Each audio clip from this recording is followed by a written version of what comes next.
92.5. Brooke and Jubal's second date update. How soon is too soon to share your life's ambitions when you're on a first date? Oh, I think that's a great thing to share right off the bat. Yeah, sure. Well, I guess unless your life's ambition is to set the world record for the most breakups in history. Probably not a good idea Good point. on a first date. Oh. But Brad's on the phone for a second date update right now, and his email said that he had a wonderful date and they shared their life's ambitions. Ooh. That's Brad, awesome. Sounds very deep for a first date. Yeah, I mean, I didn't think it was too much. I thought it was a nice, conversation topic. Really? Okay, yeah. All right. Or a lot of pressure, depending on if you have figured those things out or not, right? I want to have babies tomorrow. We'll get to that part in a second, but what's the name of the girl you want to call today? Tracy. All right, and how did you meet Tracy? I met her through, a dating app. Okay, what did you like about her? I mean, she seemed, super cool in that she thought I was funny, so that's always a good thing. Is that rare? Rarer than it should be. Okay, All right. valid. So tell us about your date. What'd you guys do? She actually wanted to pick the place. I was something she was pretty insistent on. So I was like, yeah, sure. And it was something I hadn't heard of. And you get this, she actually put her name on a list for us and then got us in with it. Wait, so it's like a hard place to get into? Is that what you're saying? Yeah, I mean, I had no idea. The place ended up being, totally packed. Whoa. And, I was just, waiting around. And then this girl just came up to me and she was like, hey, are you Brad? I was like, oh, yeah, what's up? And that ended up being Tracy. And she was like, hey, I put my name on the list. Don't worry, we got a table. And then just brought me right on over. Whoa. Oh. VIP. So That's she was cool. like a baller at this restaurant. Is she like a big foodie or something? Why was she so into this place? I mean, I don't think it was anything in particular, a foodie, but I mean, we sat down and the food was bomb. It was so good. Ooh. So I mean, I guess she knew her stuff. I'm super glad I let her pick. Yeah. Nice. Okay. So she makes good selections when it comes to restaurants. Is there anything else you liked about her? I mean, we just got to talking, and like I said, she thought I was funny, so I was super into that. But we got to talking, and it was kind of crazy. We actually ended up we went to the same elementary school, but different years. Oh, that's awesome. Wow. That's a funny Yeah. coincidence. And then we actually had this friend, Rob, who's our mutual friend, that we had no idea that we both knew each other. So I wish Rob would have introduced us earlier. Yeah, what a small world. That's cool. Any chance you could be related and not know it?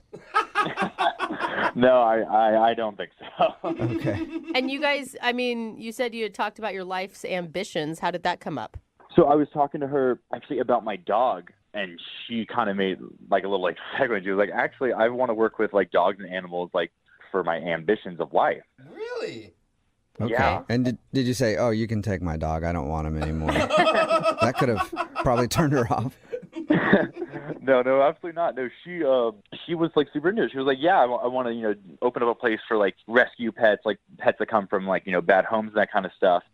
And I was just blown away. I was like, wow. Yeah. Started liking her even more because of that, because she got a big heart and stuff. Yeah. So this all sounds perfect. I mean, if she's not calling you back, there has to have been something that was weird.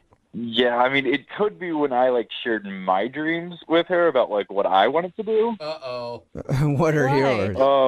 Okay, so I've been thinking about this for a while, and I really want to open up this Jurassic Park themed bar. Okay. Okay. Tell us more. Right, Yeah. right. You see the ones that have the different Game of Thrones, Anchorman bars. So Uh-huh. I want to do a Jurassic theme park bar. Whoa. Everything would be dinosaur. You would have food and drinks that would be dinosaur themed. Okay. I want to do this drink called a Velocirita. Oh. Oh, yeah. It's like a margarita, but it's a Velocirita. Yeah. I get it. It's exactly like it's get a it. margarita, but you call it a Velocirita. Right. I like it. I mean, Wait, it are could you? catch on. Who knows? And you think that she, didn't think that your dream of having a Jurassic Park themed bar was noble enough or something? I mean, it did kind of feel a little rough next to her, big adult dream of open up an animal sanctuary. Well, what yeah, was I guess her? it's kind of like, I want to open up an animal sanctuary. I want a race car bed. Yeah. Yeah. I want to play with dinosaurs. Yeah. What was her reaction though? What did she say to you? I mean, she was very sweet and supportive. She was like, that sounds fun. That sounds fun. Pats your hand. for Oh, you. cute. Yeah. I mean, but like, tell me that you guys wouldn't enjoy going to that. You know, like the bartenders and waiters would be like dressed up. You know, like park rangers. Yeah, I mean, No, yeah, I'm everybody's down. going there with the T-Rex inflatable costume, Oh, though, yeah. right? Like, I like the idea. It'd be fun. How did the date end with her? I mean, the date was nice. We didn't kiss, but it was a nice hug. It didn't seem like weird. I thought we would continue texting, but I haven't heard anything back from her since. Weird. that'd be strange for the Jurassic Park bar to be like the biggest turnoff where you wouldn't want to see somebody again. Yeah, that'd be a big old bummer because I thought it would sound fun. Yeah. Do you think maybe she stole your idea? That's why she's not calling you back. Just in construction right now. Oh my gosh, that would no. I don't think she stole my idea. Maybe I should have said something like I would donate, 5% of my proceeds from my bar, like to her animal charity or something. Maybe she That would have gone been a to good that. line. Yeah. Maybe you Even could though- try it if we get her on the phone. You can try it then. Be like, I thought a lot about it, and you can have 5% Not a of. bad backup plan. All right, well, we'll play a song, come back, and then call her and get your second date update, okay? All right, thanks, man. All right, hang on. Moving 92.5. Brooke and Jubal in the mornings. Second date update. Right in the middle of a second date update, and today Brad is on the phone, and Brad doesn't know it yet, but he and I are now business partners because I've decided to invest in his business. Because Brad wants to open a Jurassic Park themed bar. Wow. Be pretty fun. Yep. And Brad, I will only invest in your bar if we can also have a drink called the Pterodactyl. That's cute, guys. That's Yeah, awesome. I like it. I like it. If the waiters who are dressed like park rangers actually get to tase people, too. Whoa. Like anybody who's getting out of control. I mean, that might be a little much. Yeah. Okay, well, we'll talk about that one over the negotiating table. Right now, we got to find you a second date. Brad wants to call Tracy. They went out for a nice dinner, and he thinks maybe the fact that he wants to open up a Jurassic Park bar might be the reason she's not calling back, because they were sharing their life's ambitions, and hers was all like, I want to open up a sanctuary for animals and do all kinds of nice things, and Brad just wants to get people drunk Jurassic Park style. So, Nah, I mean, I would love to go on a second date with this girl, so I hope this works out. Even if she mocks your dream of Jurassic Park World? I mean, it is kind of childish. I think it's going to be a lot of fun, but that's why it's fun. Hey, the world needs fun just as much as it needs healthy pets. maybe combine the two. Get the pets drunk. No. Jurassic Park bar. Hey, you guys actually have some pretty good ideas. I might take you on as, like, investors legit. Perfect. Awesome. Look forward to it. Yay. All right, I'm going to dial her phone number right now and see if we can get you a second date, okay? All right. All right, here we go.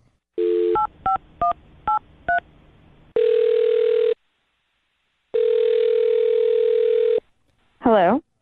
Hi, is this Tracy? Yeah. Hey, Tracy, how are you? This is Jubal from Brooke and Jubal in the morning.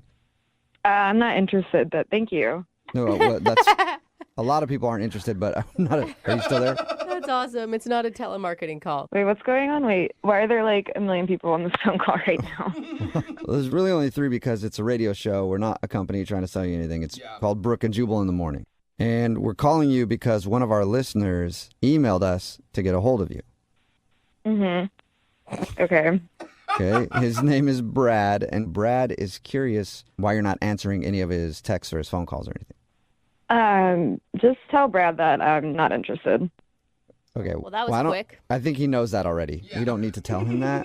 He already is very aware. But is there a reason? He's an opportunist. He's an opportunist. Is that what you opportunist. just said? Yeah. Why do you think he was using you for some reason? Yeah, I'm not falling for it. Like, just other people have been trying to take advantage of my situation, and I'm just not having it. Well, Tracy, we talked to Brad about your date. He didn't mention any situation. He just said that you guys had a good time and then talked about your hopes and dreams together. And No, he knows the deal. He knows the deal. Is that what you said? No. I don't think he does. Yeah, he definitely wouldn't be calling us if he knew the deal. Can you tell us the deal? Then maybe we can find out if he knows the deal. Let's make a deal. Yeah. Honestly, I'd rather like not go into it. I'd rather not say anything else. Oh, He come on. described your date as lovely, and he thought that maybe the only thing that turned you off about him was that he wants to open a Jurassic Park themed bar someday. That was an interesting idea. Like, not that original, honestly. Oh. Okay. Is that the reason? Can you give us anything? Can you just give us a little bit of information why you're not calling him back? So not that long ago, I won the lottery.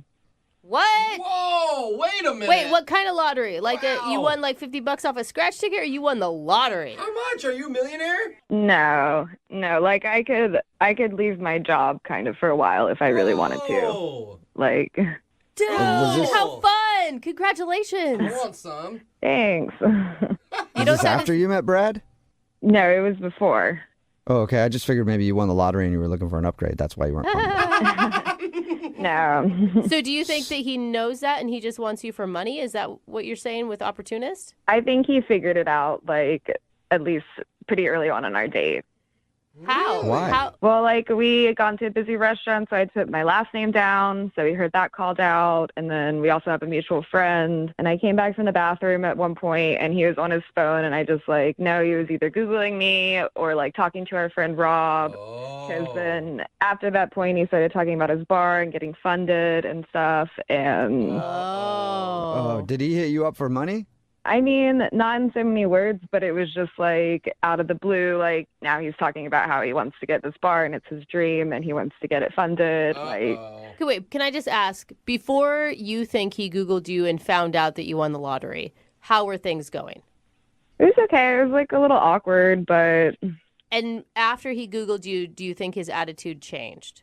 it just seemed like there was a shift in like what way he was pursuing the conversation. Yeah. Like you came back from the bathroom and he had a business plan all ready to go? Yeah, pretty much. Like, just like, where do you see yourself? I don't know. I just think it's weird that he would have known because he didn't mention that at all to us. Mm-hmm. I think he may still be in the dark. I don't know. It just makes me uncomfortable, and I'm just very wary of getting into anything like that. Yeah, And but what if you're just being paranoid because you won the lottery?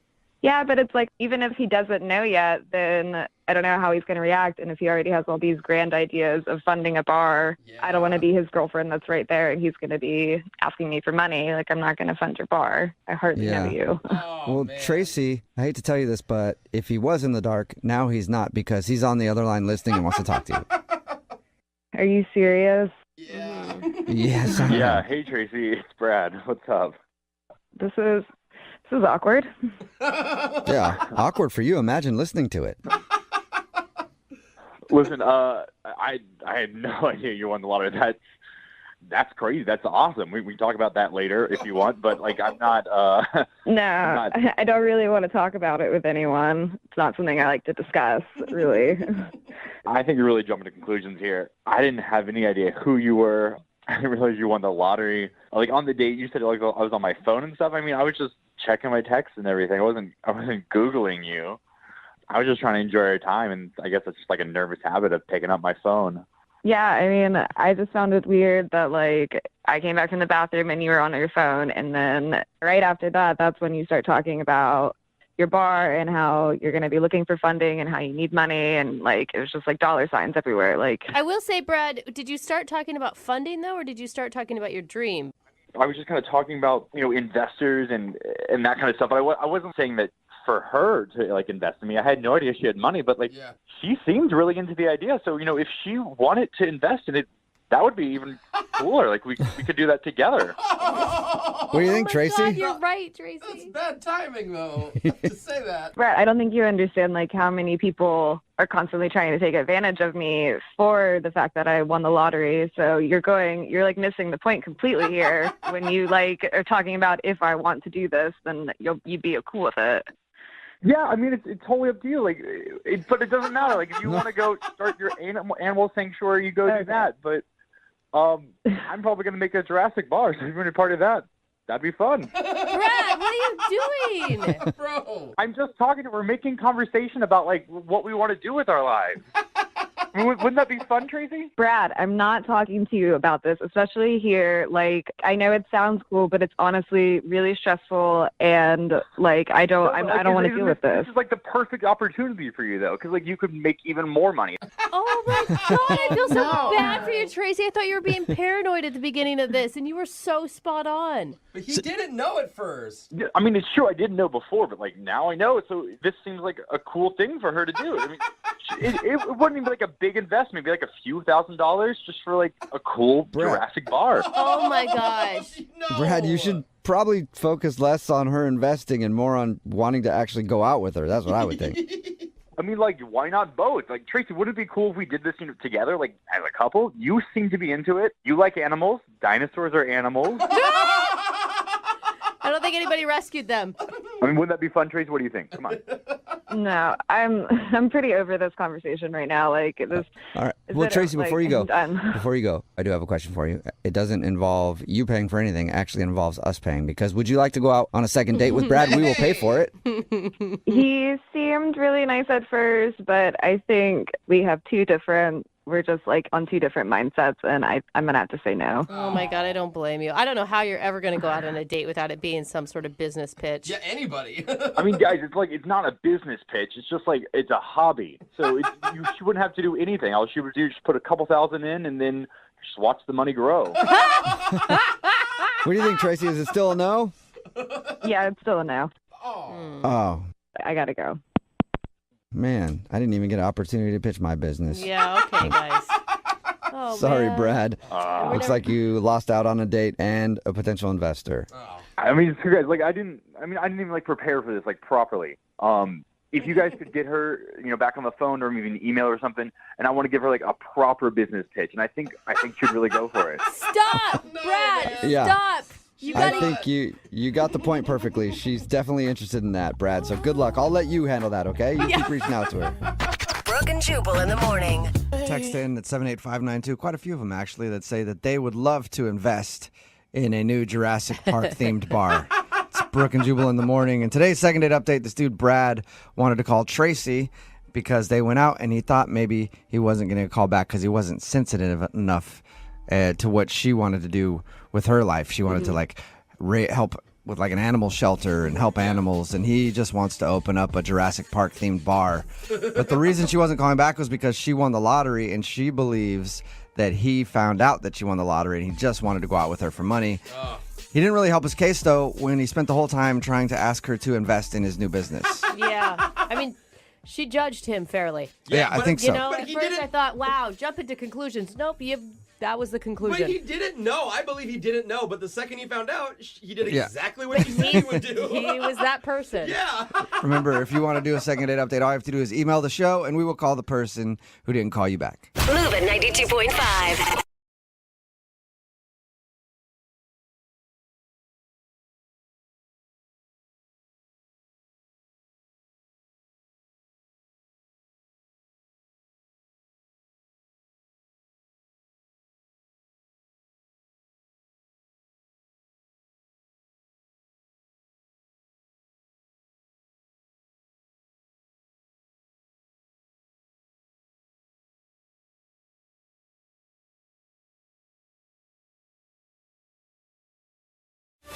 Moving 92.5. Brooke and Jubal's second date update.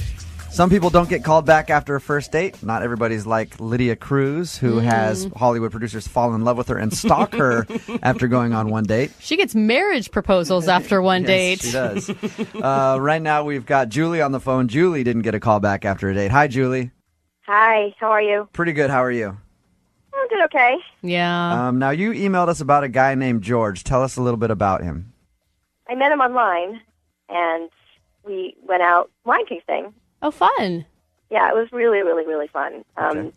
The whole night just went so smoothly, and we really did, and it seemed like he really liked me. I just did something at the end of the night that I really don't normally do. What'd you do, Julie? No, did you just use the line on us that every girl, like, I don't normally do this? She did. This was a one-time thing. All right. I've used that line before. So after wine tasting, you went home with him. Yes, I did. Okay. After you went home with him, you guys did your thing. How did the next morning go? Honestly, everything was great. I mean, there was absolutely no signs of anything was weird. I mean, he seemed like he really liked me. Did he leave right away, or did you guys get breakfast? Did he take you home? No, I mean, we ate a little something, but nothing too major. Okay. I mean, it wasn't like a long, drawn-out thing. But he actually got up out of bed and at least walked you to the door. Yeah. Oh, yeah. I mean, I'm telling you, it was like the perfect ending to an evening, and then an evening overnight. Right. And then the morning. Okay. What was the last thing he said to you? He just said, I had a really great time. And I said, I did too. And then just, And then you did the walk of shame. Oh, yeah, girl. And have you tried to get a hold of him? yeah, I have called him, and I've left some messages. It's been about 2 weeks, Okay. so I have no idea All right. what's going on. I don't know what I did. Okay. Yeah. Well, we'll call him right after this, see if we can get him on the phone and ask him why, okay? Okay. Moving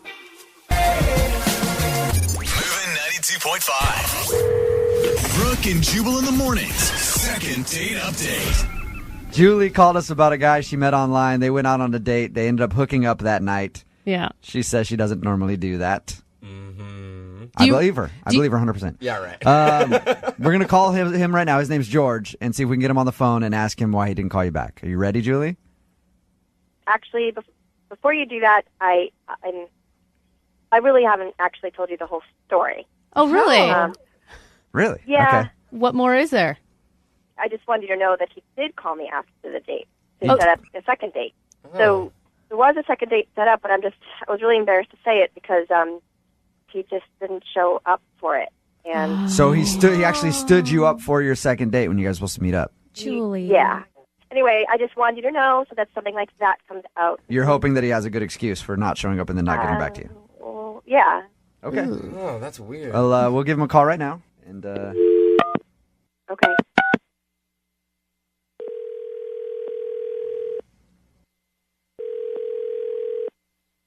Hello? hey, can I speak to George? Yeah, this is him. George, what's up, dude? This is Jubal from Brooke and Jubal in the morning. I'm moving 92.5. I wanted to call and talk to you about something if you got a minute. Okay. Do you ever listen to the show, George? Not too often. So we have a mutual friend, a girl named Julie, that you went on one date with, and then you had a second date scheduled, but you kind of ditched her. And I was just calling to ask why. You mean the psychopath, Julie? What? Psychopath? You talked to her, right? Yeah, we just know her as Julie, not the psychopath, though. Tell us why you called her a psychopath. Well, what did she tell you? Did she say that she spent the night? Yeah. She said you guys went wine tasting. Things went great. She went back to your house. The night of, everything was great. 2 days later, a girl friend of mine, a buddy, just a friend, texted me and saying, "What's your deal? What was your problem last night?"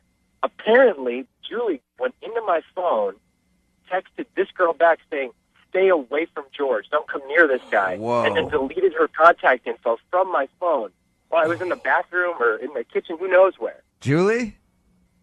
Yeah? Julie, yeah, this girl. No, yeah, no, I was, yeah, I know you're talking about Julie. I was asking Julie if this was true. She's on the phone right now, George. Yes, but I didn't want this other girl just screwing this up. I was having an awesome time. I mean, got another girl texting while we're on a date. That's just so rude. Julie? I mean, You realize it was a first date, Julie? I just don't think that that's fair. This is our second date is on the radio discussing why you deleted other people's contacts from my phone. That's insane. Okay, so here's the question. Did you set up the second date where you stood her up before you knew about this, George? Yeah, I found out afterwards, after I'd already made the plans, that she was a psycho. Okay. So- So we know. Come on, I'm not a psycho. That's ridiculous. It's just you. No, you are a psycho. Julie, You went into my phone. She texted you a couple different times, and I saw it. It was right in front of me. Wow. Ooh. So she's my friend. Have you been accused of being a little possessive before, Julie? No. Have you ever been accused of being a psycho? George, What was that? I was being nicer. You met Julie online. You didn't know much about her. What'd you expect? I should not have dated girls online. This is 21st century dating is a failure for me so far. George, you're a little angry. I mean... you know what? In George's defense, I'd be a little angry too, especially if somebody deleted contact info from my phone. But were you hooking up with this other girl, and that's why you're angry, because you ruined your game with the other girl? No, I wasn't hooking up with this other. She's just a friend of mine, and now I have to, it's this awkward situation where I have to explain this girl I was hanging out with sends you hateful text messages. Is it a pretty bizarre circumstance? Julie, can you see his point of view here? I know you sound kind of defensive, but can you see his point of view that that's kind of weird to do at all, but especially on a first date? I honestly don't see what the problem is. It was like right in front of me. She was texting a couple different times. I'm having a great time, and I'm thinking, obviously it was like we were going to go home with each other. I mean, that's the way it was going to be going. So I'm thinking, okay, this guy's totally two-timing me. Who knows? Maybe there's others out there. Julie, what would you do if the roles were reversed and George went through your phone? I probably would just say something to him and then explain it instead of not calling me back. So I think the thing is here, Julie, like this is not weird behavior for you. Like and I'm not judging you. Yeah, you are. I am. Inside I am. Not verbally, I'm not to your judging face. you. Yeah. But this is normal behavior for you. I'm just saying that to me was just wrong, and I felt the need to do something about it. All right. Well, I guess you know now why George didn't meet up with you for your second date. Yeah, I mean, he could have at least just called me and, explained it or something, but he just decided not to show up. I just feel like that's just rude. At the end of the second date updates, we always ask people if they want to go on a second date. We will pay for you guys to go out again if you want to. George, would you like to go out with Julie again? Yeah, I'll tell her, I'll text her and think about it. I think that's a no. Oh, that's mean. Julie? Oh, Julie. No, I don't know. Yeah, he's a two-timer. I wouldn't want to go with him either. Brooke and Jubal in the morning. Ask for money and get advice.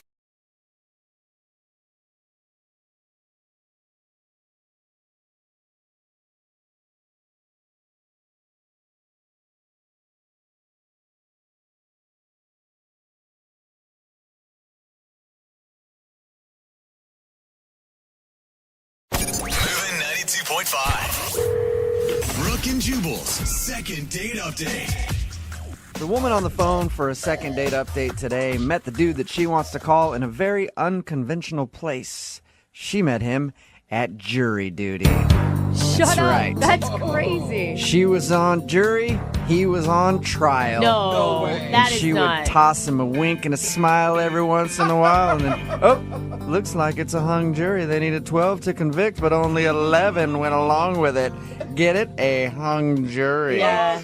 Want to maybe go out for some drinks later? What do you think? Okay. That's actually, I don't think how it happened at all, Yeah. but in her email, it said that they met during jury duty, so let's ask her about it. Yeah. Hey, Melissa, how are you? I'm good. How are you guys? Good. Oh So was the guy a criminal, and that's how you guys went out on your date? No. No, we were both jurors. Oh. Oh, that's too bad. Really ruins the sexual innuendo jokes, too. I know. That sucks. Sorry. All right, boring. So you guys had jury duty together. That's an interesting way to meet somebody. Yeah. I mean, I definitely wasn't expecting it, that's for sure. Yeah, and you may be the only person ever to have enjoyed jury duty because I of know. it. Yeah. Only person I met on mine was like this really surly old lady, and I was attracted to her, but she Yeah. did not want to go out with me. It's weird. Jubal always getting turned down by the best of them. So tell us a little bit about this guy. What's his name, first of all? His name is Mark. Mark. Okay, and what did you like about Mark? Well, I mean, I was definitely attracted to him. He was really, really nice. He had brown eyes, which were like my absolute favorite, and curly hair, and he wore glasses, and just really, really cute. And he asked me to lunch every day. Okay. You know? Oh, that's Were they kinda actual fun. like dates, or was it just that you were the cool one on the jury that he wanted to hang out with? I mean, I don't know. They felt like dates because, I mean, like there were more women on the jury. It wasn't like I was the only one, you know. So he definitely specifically asked me. Right. So we went out every day. We talked a lot, and we kind of discussed the trial, but we also talked about our personal lives and felt like I got to know him and he got to know me. Oh my God. I would have shown up for the first day with like no makeup and some sweatpants on. And then by the third day of jury duty, it'd be, why, look at these tight little pants and my makeup and my hair is all done. Yeah, I was definitely looking a little better by the end of the trial, that's for sure. Yeah. Wow, you look so different from the first day I met you. Just a little bit. He's not calling you back, though. I mean, did you guys go on a date after your jury stuff? Not after, but we had talked about during one of our lunches that we would like to get together after the trial. So we definitely have plans to get together, and we exchanged numbers and everything. So I was waiting for him to call me after the trial ended, and he hadn't. So I sent him a text, and he didn't respond. And there's just, I mean, there's no way you could have gotten something confused where for him it was a friendly lunch and for you it was a little bit more. No, it was definitely not casual. Like, he was flirting with me. I mean, like, he would, like, touch my leg and stuff. Okay. We were sitting at the bar. He would make a joke, and then, like, it was just, flirty touch me. So he'd like make a joke and then just grab your thigh and stare at you. Yeah, exactly. That's exactly what happened. Yeah. Super sexy. Yeah. And it's been how long since you sent him a text message? It's been about a week. About a week. And okay. you've heard nothing at all. Yeah, nothing. All right. Well, play a song, come back, call him, and get your second date update, okay? All right. Thanks, guys. Okay, hold on. Moving 92.5. Brooke and Jubal in the mornings. Second date update. In the criminal justice system, the people are represented by two separate yet equally important groups. The police, who investigate crime, and the jurors, who go on their lunch break and try to bone. Yeah. These are their stories. Welcome to another edition of Law & Order Second Date Update Unit, starring Melissa and Mark. If you missed the first part, Melissa is on the phone. She wants to call Mark today. They actually had jury duty together, went to lunch every single day, very, very flirty, even made plans to go out after the case was over. But since then, she has not received a call from him. She's tried texting him to get together and nothing. It's been over a week now, and she wants to get him on the phone and find out why he's not calling her back. Melissa, are you ready? I'm ready. And you didn't notice anything on any of your lunch dates with him that maybe, I don't know, changed the atmosphere between you two?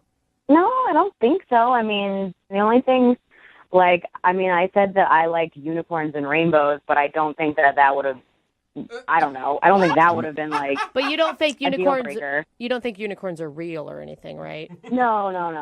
Okay. You could see how that might happen. Yeah. Yeah. We've had things like that go down in the past on a second date update, so I wouldn't put it past you. Just be like, no, we argued for hours about the fact that unicorns do exist out in the wild. All right, I'm going to dial his phone number right now and see if we can find out what the problem is, okay? All right, thanks, guys. Here we go.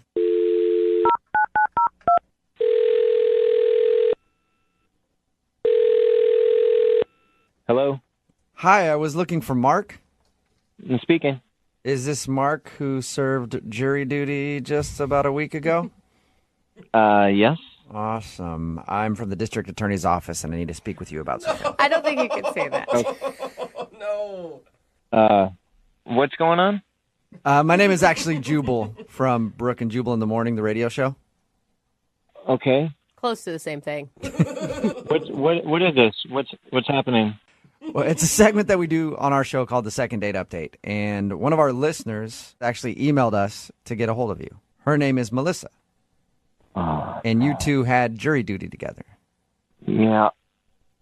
We did. Yep, and you guys went to lunch like every day that you had jury duty, right? Yeah, why do you know that? Why I know it? I'll tell you why I know it. I know it because we talked to Melissa. And she's really confused because she said that you guys were flirty, going out to lunch every day, and she thought you guys were going to actually have a date after the case was over, and now you're not calling her back. So she wanted to see if we could get you on the phone and ask why. Oh, man. Is there a reason that you're not calling her back? Did you not like her? No. That's the complete opposite. Like, I just fell for this girl, man, like hard. What? Wow. Yeah, it was one.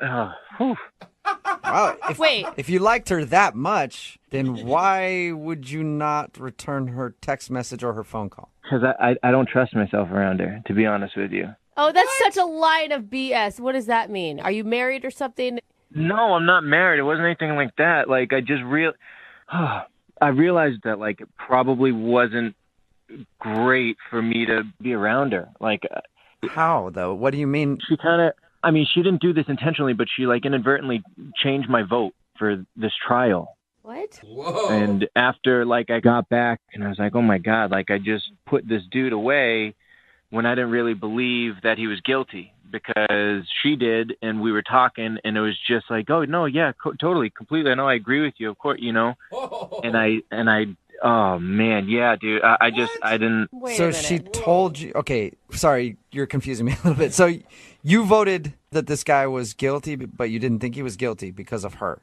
Yeah, I can't really explain it, to be honest with you. I mean, she's so beautiful. My God, and she's so smart. I feel like I would do anything for her. Whoa. And that terrifies me. Man, Usually that's a good thing. Yeah, where people are like, man, you're amazing. I would do anything for you. But you feel like... Listen, if she can convince me to convict an innocent dude, what else could she convince me of, you know? Oh, I'm sure that guy would be totally understanding. Like, hey, listen, I had the hots for this girl. Don't worry. Sorry about that whole locked up thing. And I didn't call her. Yeah, sorry, buddy. It was love. Happy 5 to 10. I feel so incredibly guilty about the whole thing. I mean, this girl is amazing. If you talk to her, just please tell her there's nothing that she did. There's not like okay, well, I don't even have to tell her that. You can. I told you I don't want to talk to her. No, I mean that she's on the other line listening right now and wants to talk to you. So are you serious? Yeah, you've actually already kind of told her what the problem is. Really, Mark? Of all the things, that's the reason? Oh my! This is so awkward.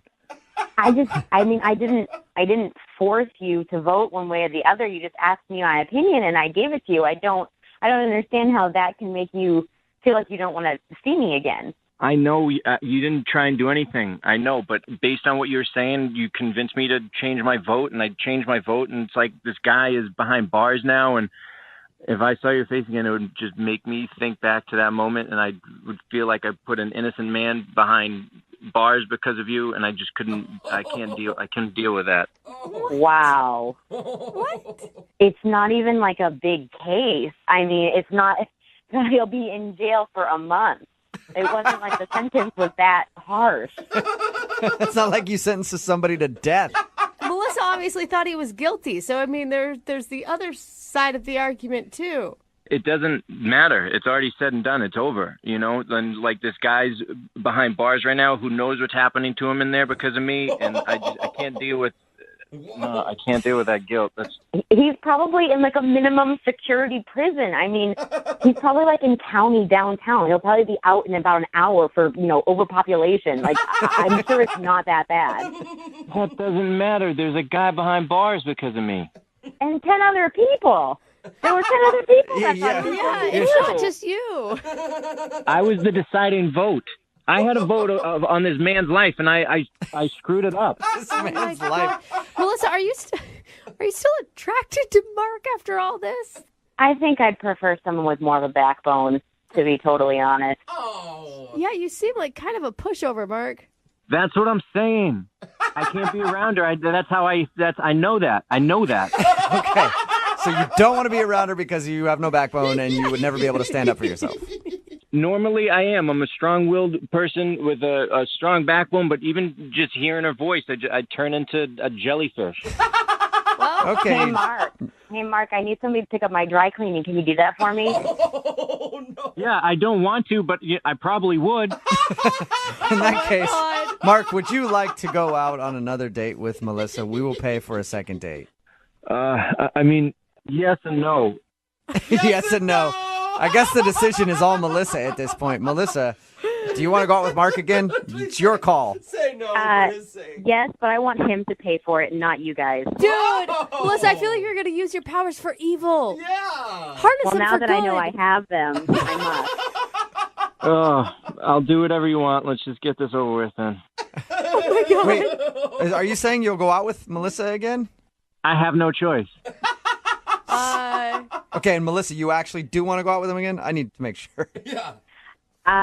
I've never been put in this position before. Yeah, I'd love to. Well, oh, my God. Congratulations, Melissa. You got yourself a second date. Oh, man. Woohoo! And an indentured servant for life, I think. Oh, what have I done? Oh, my God. Brooke and Jubal in the morning. Got a text in at 78592 that says, I don't know what kind of mind control powers Melissa has, but I will do anything for her as well. It's Brooke and Jubal in the morning talking about today's second date update. Melissa wanted to call a guy named Mark. They've actually served jury duty together, and she was wondering why he wasn't calling back. They enjoyed their time together. They agreed to go out on a date, but we got him on the phone and found out the reason he wasn't calling back was because Melissa controls him and his every move. He said that he didn't want to vote guilty, for the guy that was on trial. But because she thought the guy was guilty, he voted guilty. And she didn't ask him to vote guilty. No. He just did it. And then he assumed that means that everything Melissa would ever ask him to do, he would do it. He had no backbone when it came to her, so he didn't want to see her again just to try to preserve himself because he knows that he can't control himself. No matter what Melissa wants, he will do it. Which kind of told us what he was going to say at the end when you asked if he wanted a second date. Yeah, of course. They are apparently going to go out again. He says that he knows it's not a good idea and he probably shouldn't go out with her because he can't trust himself. But Melissa said, Mark, you're going out with me. So he said, okay, I'm going on a date with you. I think he's doing some chores for her, too, around the house. Yeah. You know, picking up the dry cleaning, vacuuming, dishes. Yeah, whatever Melissa wants, Mark is going to do it for her. Remember, if you want a second date update, all you have to do is email the show, and we will call the person that didn't call you back. Moving 92.5.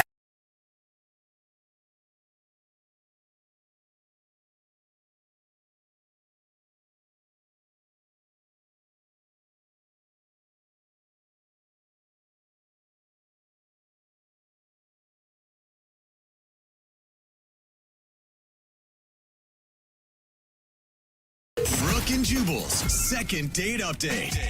A lot of people try to find fun games to play when they're on a first date.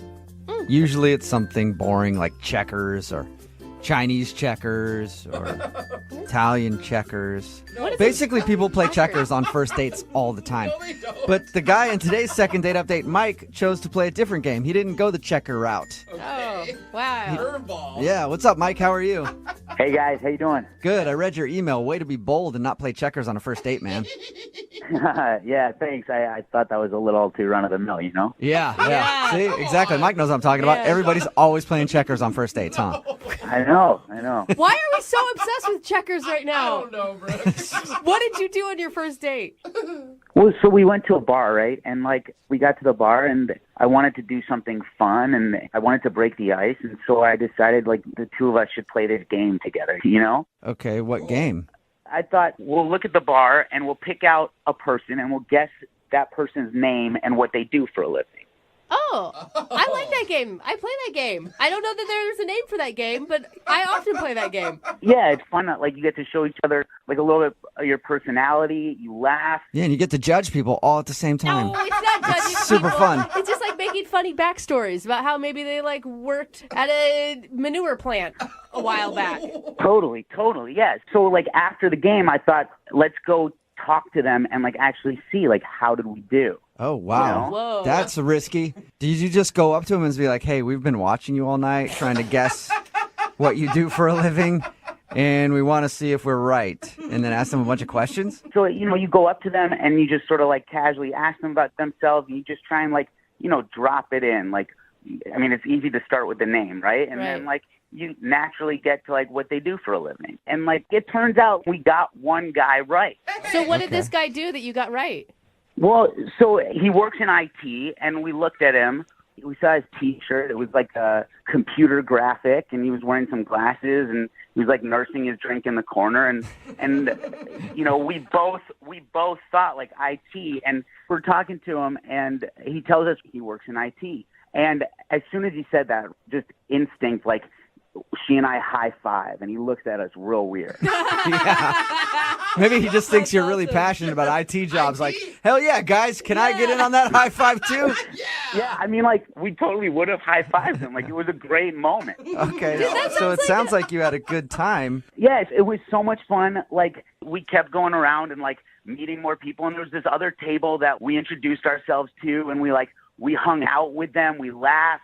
I was enjoying myself. She was enjoying herself. Wow. This table, they enjoyed hanging out with us. Hey! Everything sounds great till this point. How'd you end everything?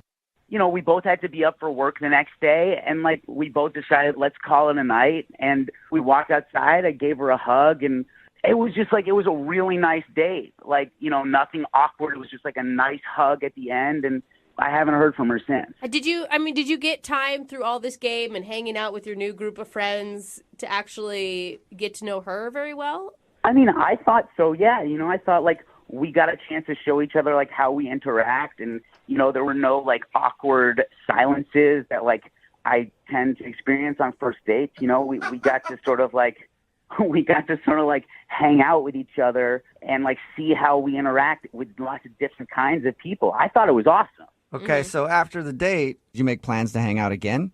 We didn't make concrete plans, but we both said like, yes, let's hang out again. She confirmed that she had a good time, Okay. you know, and I was like very clear, like, this was awesome. I would love to see you again. You think she's not calling you back then? You know, like, I don't know. There was one moment, like, during the night when, like, I made one joke about one guy that, like, I just thought it was a joke that, like, didn't land right, you know? Uh-huh. What was the joke? So we were looking at this one guy trying to guess his name and what he does, and, like, his clothes were, like, real shabby, didn't look like he prized, like, personal hygiene. And, like, I made a comment and a joke about, like, well, he's probably poor. Oh, dude. Okay, that's not really a joke. That's just mean. Were you right? Do you know if you were right? I don't know. We steered clear of that guy. Okay. Yeah, you don't want to talk to poor people anyway, right? Yeah. How did she react when you said that? Did she seem upset? I mean, there was like a look, right? She seemed a little bit like, oh, she winced a little. Yeah. Yeah, of course, he's poor. You're going to wince. She didn't wince because of that. She winced because she's a little uncomfortable. And Yeah. but I didn't think it was more than that. I mean, like, I'm poor. I couldn't care less if she's poor, right? Like, I'm just joking. Okay, you know? so you think maybe she's not calling you back because she didn't like that joke? I mean, that's really all I can think of. Okay, cool. Well, we'll play a song, come back, call her, and get your second date update, all right? Okay, awesome. Thank you, guys. Okay, hang on. Moving 92.5. Brooke and Jubal's second date update. If you're just joining us for today's second date update, I'm really surprised that Mike, who is on the phone to call Deanna right now for another date, isn't getting a call back because normally women love it when you make fun of poor people on dates. Oh, no. Mike, I'm surprised. Like, that's always been a go-to for me.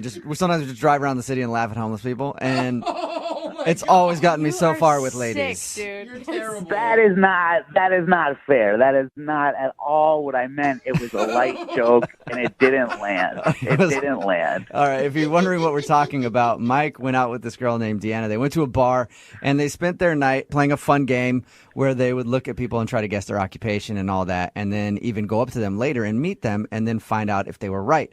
But he feels like she might not be calling back because he had a poorly timed joke where he looked at someone and said, I bet you that guy's just poor. And his date didn't look like she thought it was funny. It sounds worse here. I never heard. Did you ever approach the poor guy and find out what he did? No, we steered clear of him. I thought it was probably not best to revisit. Yes, thank you. Yeah, just leave that in the past and move forward. Yeah. And even then, it sounds like you recovered because you said that she was interested in hanging out again at the end of the night. It sounded like it, yeah. And like we kept hanging out. We kept meeting these other people. She had a great time. Yeah. All right, cool. Well, I'm about to dial her phone number right now and see if we can find out why she's not getting back to you, okay? Awesome. Thanks, guys. All right, here we go.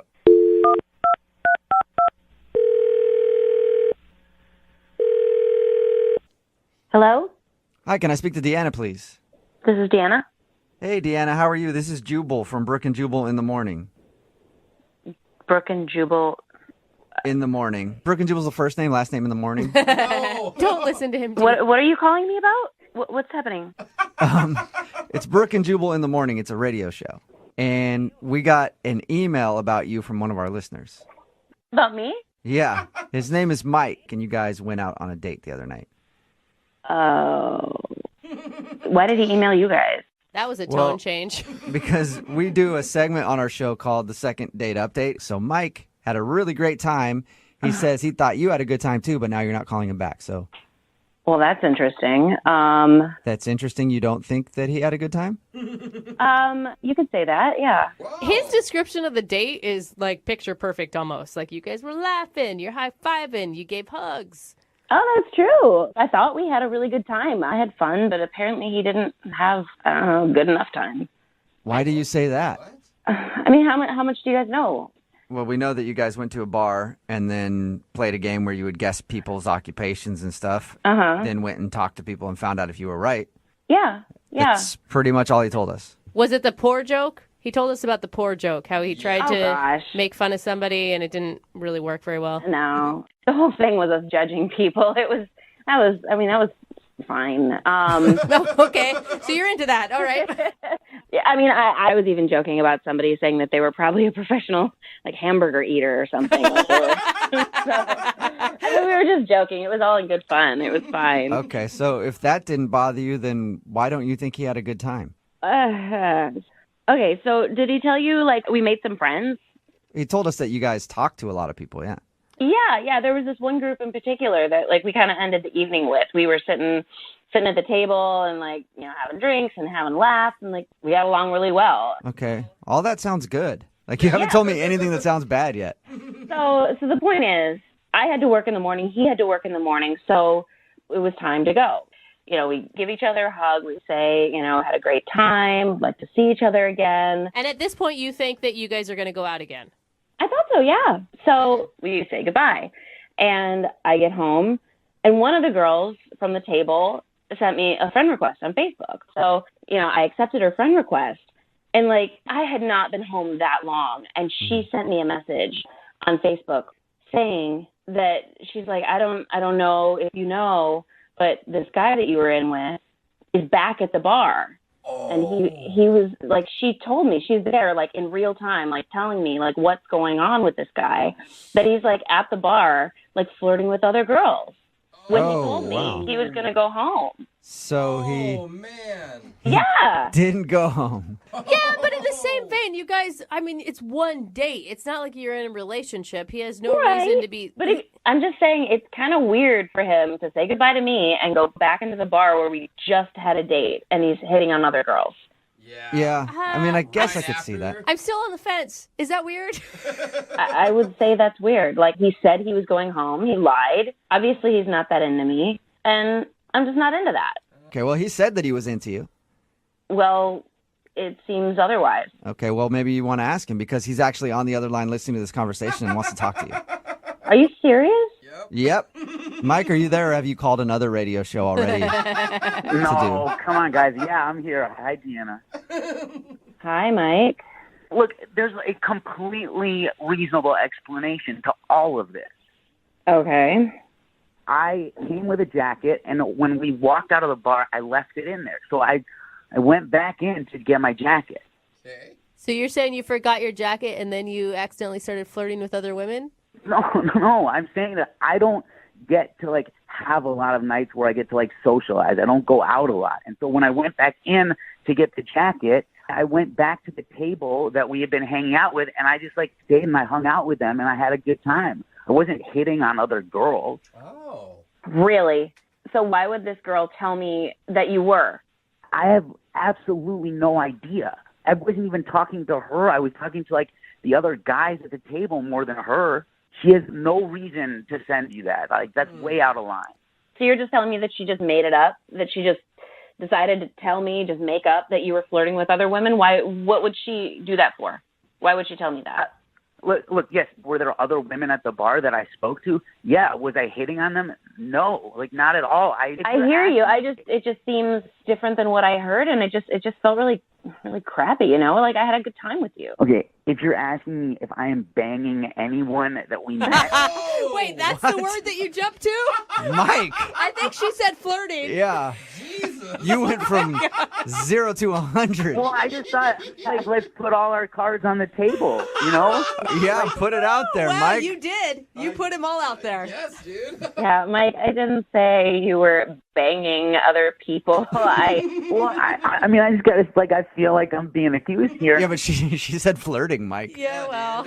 Yeah. Well, call a spade a spade. Like, I know, I don't know. I had a good time. This is such an intense conversation after a first date. Yeah. Like, Mike sounds like a sketch ball, and I don't know about a sketch ball. Like, that's a little bit harsh. No, I agree, but, you know, like, both of you sound a little crazy on the phone right now to me. It's not my fault. I was brought into this on the radio.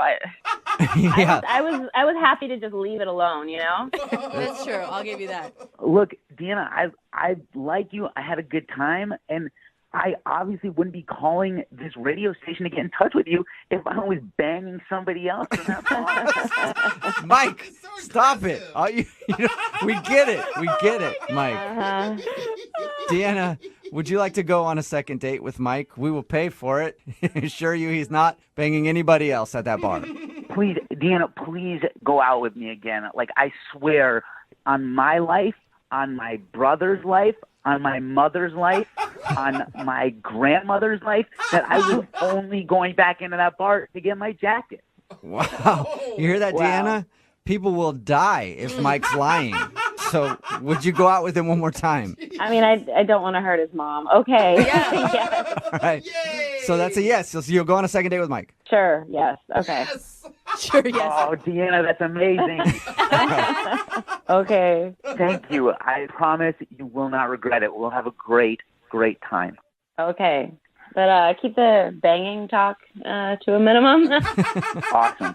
Brooke and Jubal in the morning. Got a text in at 78592 says that guy is totally lying. He definitely went back to that bar to hit on other women. Yes, he was. If you missed today's second date update, that was taped while Brooke was still here. Jackie is filling in while she's out on maternity leave.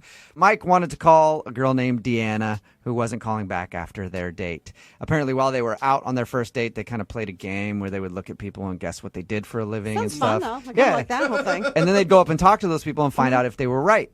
Well, after they left each other for the evening, apparently they made friends with some people, and one of the girls texted her and was like, hey, that guy's back here again, and he's totally hitting on everybody.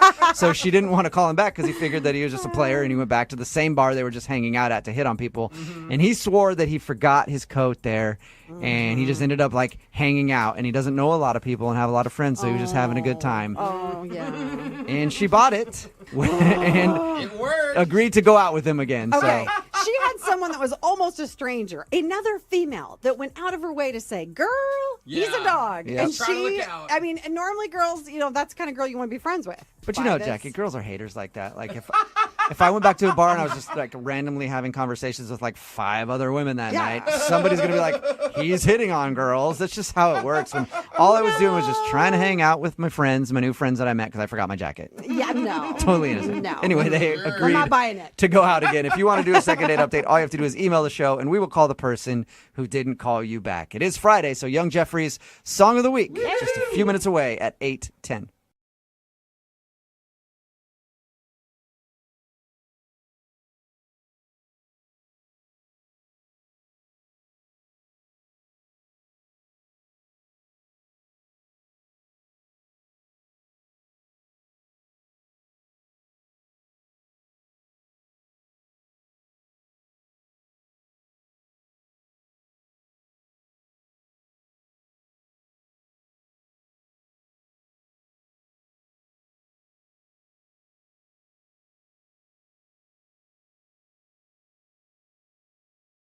Moving 92.5. Brooke and Jubal's second date update. A dude named William is on the phone for today's second date update, and in his email he said he felt like a kid again, so I don't know if that means like he threw a tantrum and peed his pants, and that's why she's not calling him back. We'll find out. Hey, William, what's up, man? How are you? Hey, good. How you guys doing? Pretty good. Before we get into why you felt like a kid on your first date, tell us about the girl you want to call today. What's her name? Grace. Grace, okay. And how did you meet Grace? So we actually got set up by a mutual friend of ours. So it was kind of like a blind date. We had never met before. Okay. We just had a friend who thought that we would get along. She was like recently single, is what he told me. And what were you looking for, like in terms of relationships? Kind of just that. I mean, I'm open to kind of where things go. So it didn't stop me that she had just gotten out of a relationship. But I figured, you know, if they thought we'd get along, then, you know, why not? Let's just see where it goes. Okay. So tell us about your date. Why'd you feel like a kid? She old enough to be your mom? No, thank God. It started off just like kind of chill. We went and got coffee. And when she got there, I was just like, oh, my God, she's like beautiful. Like, he didn't tell me anything about the way she looked, but I mean, beautiful, which kind of made me a little bit nervous. Oh, my God, because you hadn't seen her at all. You hadn't even done any, like, online research of who this woman was? No, it kind of happened fast, but yeah, so we just kind of met and that was it. And so I was like stunned when she walked through the door. I was like, oh, my God. Did she seem pleasantly surprised by you? I think so. Okay. I mean, she didn't make any faces that indicated that she wasn't, so. Didn't vomit right away? No vomiting?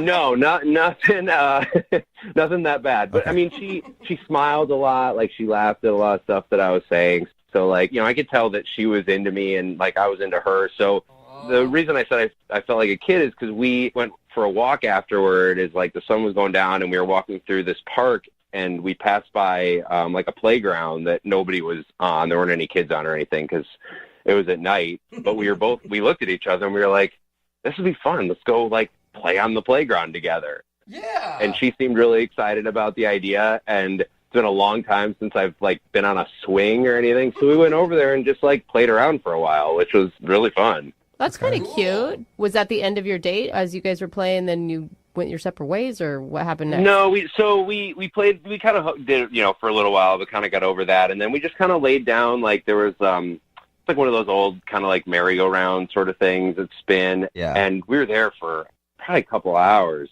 Wow. Just like talking about, like I never imagined in this first date, like we'd get in, but we talked about everything. Like it got really deep, which was, it was cool. Right. And then it went on and we like lost track of time.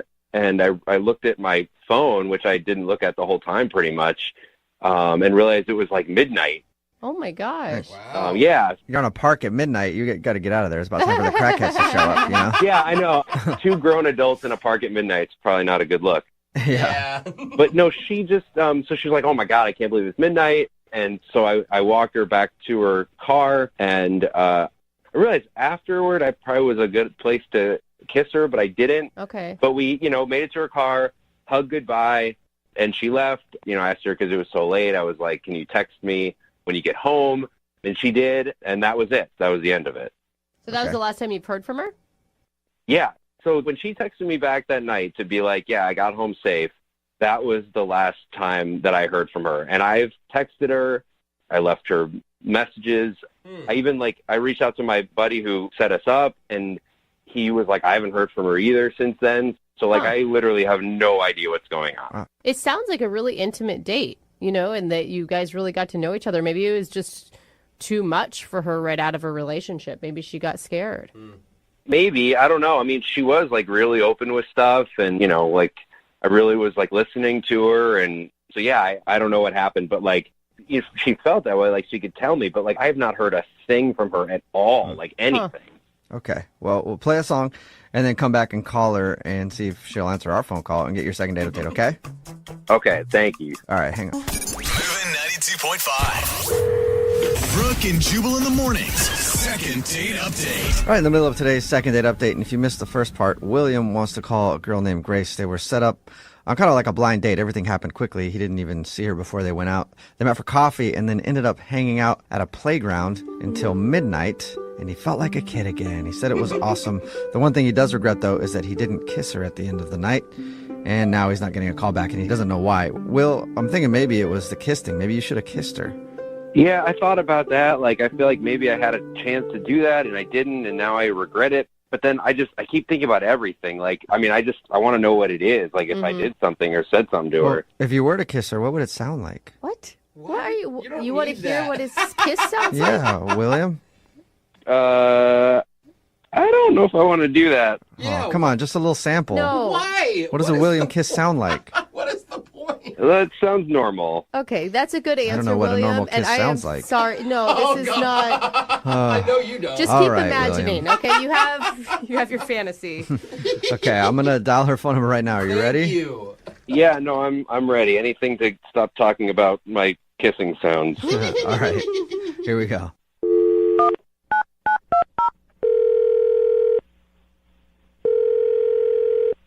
Hello? Hi, may I speak to Grace, please? Yeah, hi. I'm Grace. Hi, I'm Jubal from Brooke and Jubal in the morning. Okay, hi. Hi. She's like, I don't know what that is. Who is this again? Jubal from Brooke and Jubal in the morning. It's a radio show. I mean, we're people, but we are on a radio show. Oh, okay. Why are you calling me? I'm calling you because we got an email about you from somebody who listens to the show. His name is William. William. He likes coffee and playgrounds. God, you make him sound weird. What's going on? We do a segment on our show called the Second Date Update. That's where if you go out on a date with somebody and then don't call them after, they can email us to get you on the phone and find out what happened. So William emailed us about you. He said that you guys had a great date and now you're not calling him back. Oh, this is really awkward. You're telling me. I'm on the radio. Like, people hear me right now? Yeah. Maybe. If they're listening, they will. Yeah. You don't have a lot of them, but This is really okay. He said a lot of really lovely things about you, and your date sounded actually pretty magical. Yeah, I mean, it was a nice date. Okay. Sure, yeah. So if it was a nice date and there were no problems with William, then why won't you go out with him again? I feel really, really, really bad because he is a really good guy and it was a really nice date, but we're not going to be going out again. Why? I mean, I didn't really plan for this. Well, what did he tell you? He said that you guys went out for coffee, then hung out on a playground and enjoyed doing that until about midnight, and that was it. He also said he regrets not kissing you because he wanted to kiss you. Apparently, he makes a really cool sound when he kisses. I didn't know that, but He did not say that. but he regrets not kissing you, though. Oh, God, he was such a good guy. Have you Okay, thought so about him? If you liked him so much, then can you at least tell us why so we can let him know? I mean, if you hated the dude and never wanted to hear from him again or whatever, I could understand you just not telling us anything. But do you think he has the right to know? Well, literally, when I got home after our date, I got a knock on my door. It was my ex. Oh, no. And we'd been together for 4 years. Like, only been broken up for like a week. And he knocked on my door and he was really emotional and he had followed me and William through the entire date that we had. And he... Wait, He was following you guys? That's creepy. Oh, my God. I kind of thought it was really kind of sweet. Sweet? What? He really felt like it should have been me and him instead of me and this new guy, William. So wait, was he like in the park watching you this whole time that you're hanging out with your date? Yeah, I think he was like in his car and he was just making sure I was okay. Creepy. You don't see that as a red flag? No, I thought it was really sweet that he just like waited for me and was making sure I was okay. And he doesn't know who William is, so what if William was like this crazy guy who's just protecting me? Okay, so you see it as a good protection thing rather than a creepy stalker thing. Yeah, I mean, I was with him for 4 years. I know him pretty well, so no, he's not a stalker. Yeah, if it was a random guy, I guess So, it'd be different. I mean, what happened then that night? He comes to your house, he's crying, and... He's like really upset and he really wants to get back together and he says he's really serious about us and he brought flowers and he wrote this really long letter. And I was just really overwhelmed and he was saying that he regretted cheating on me and he shouldn't have done that and he was apologizing and So that's why you guys broke up. yeah. Okay. He cheated once in 4 years. Well, you shouldn't cheat once. in Yeah. I mean, I 30 think years. I think one time for a lot of people is too much, but you get one every 4 years, I guess. Yeah, but it was like the girl was kind of shoving herself on him. Like she's like a really big flirt. Oh, yeah, so it's her fault. Okay. Got it. Okay. So wait, I mean, you're defending him a lot right now. Well, yeah, because he's a good guy. I've known him for 4 years. He's not like a stalker, and he's not a cheater. Like he's not like serial cheater. Except that one time. Except that one time. I mean, he did both of those things, but that doesn't make him those things. I mean, he's just emotionally like overwhelmed. That's why he followed me, and like we were having problems in our relationship, and this girl was just like shoving herself on him. So Okay, so are you saying that you don't want to go out with Will again because you're getting back with your ex?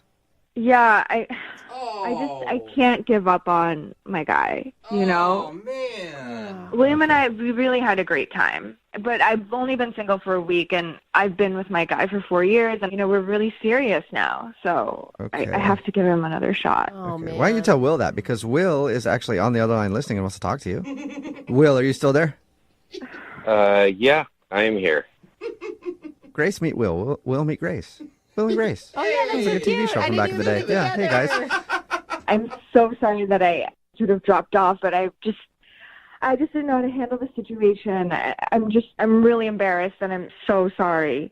Yeah, I mean, I get that. I mean, that was a rough way to hear that stuff. Yeah, I also didn't plan on being on the radio. I didn't even know you were listening.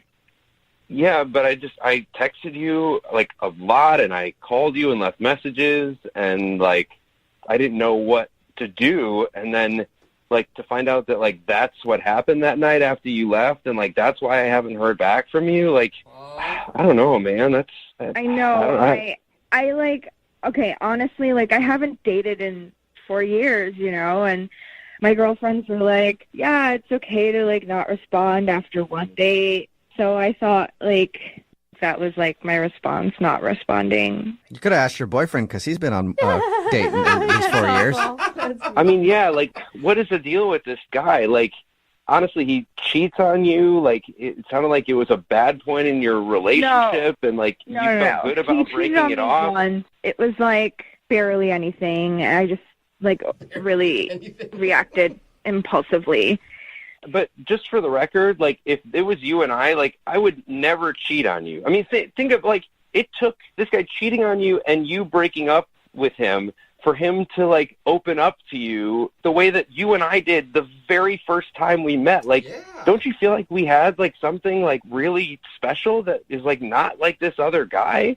Whew, way to fight for it, Will. You know, I've been with him for 4 years, and he's a really good guy, and we definitely had, like, a connection, but we had more than a connection. I mean, like, 4 years. I mean, hold on.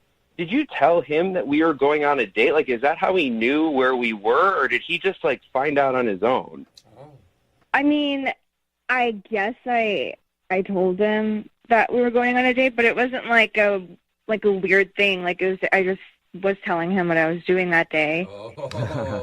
I mean, listen, you were so nice. You really are a good guy, you know? And in any other universe, we would definitely be trying something, but, like, right now, it's just not going to work. Grace, are you saying you want to go on a second date with William? Because if you do, we'll pay for it. Would you like to go on a second date with William? I don't think we'll pay for it. Hold on. Before you answer that, Grace, just listen to me for a second. Like, think about what you're comparing here. Like, you're looking at a guy who, even after 4 years with you, cheated on you.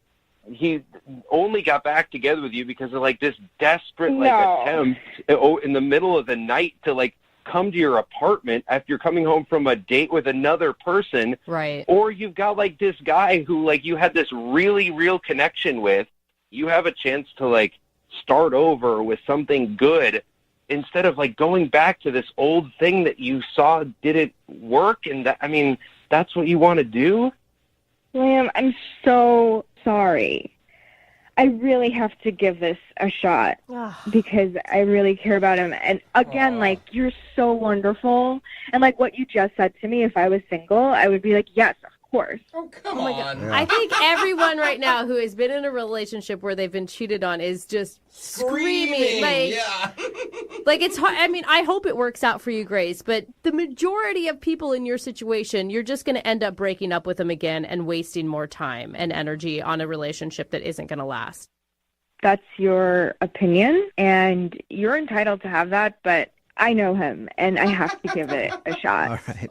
Okay. Well, sorry, I've been Will. there. I get it. Sorry, William. No second date. Maybe start cheating on women, and then maybe you'll get some more dates. Okay, Will? I might as well. Brooke and Jubal.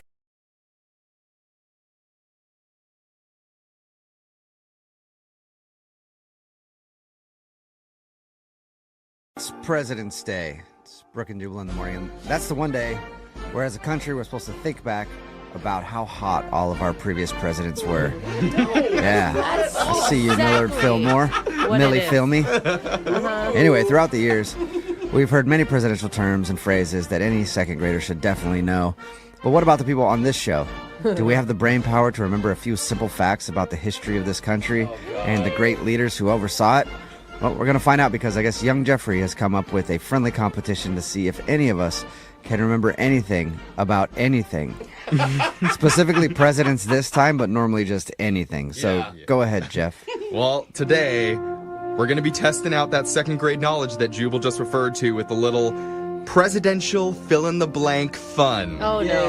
Here's how it works. I'm going to Okay. give you each a partial sentence related to President's Day vocabulary word list that I stole off the internet, and you have to fill in the blank with the correct presidential term. Oh, no. At the end, the winner is going to be crowned Miss Presidentiality.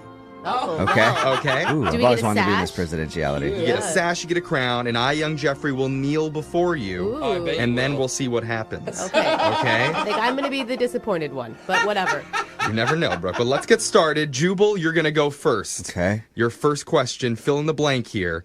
Since 1789, there have officially been 27 amendments to the U.S. Constitution, but the first 10 are known as blank.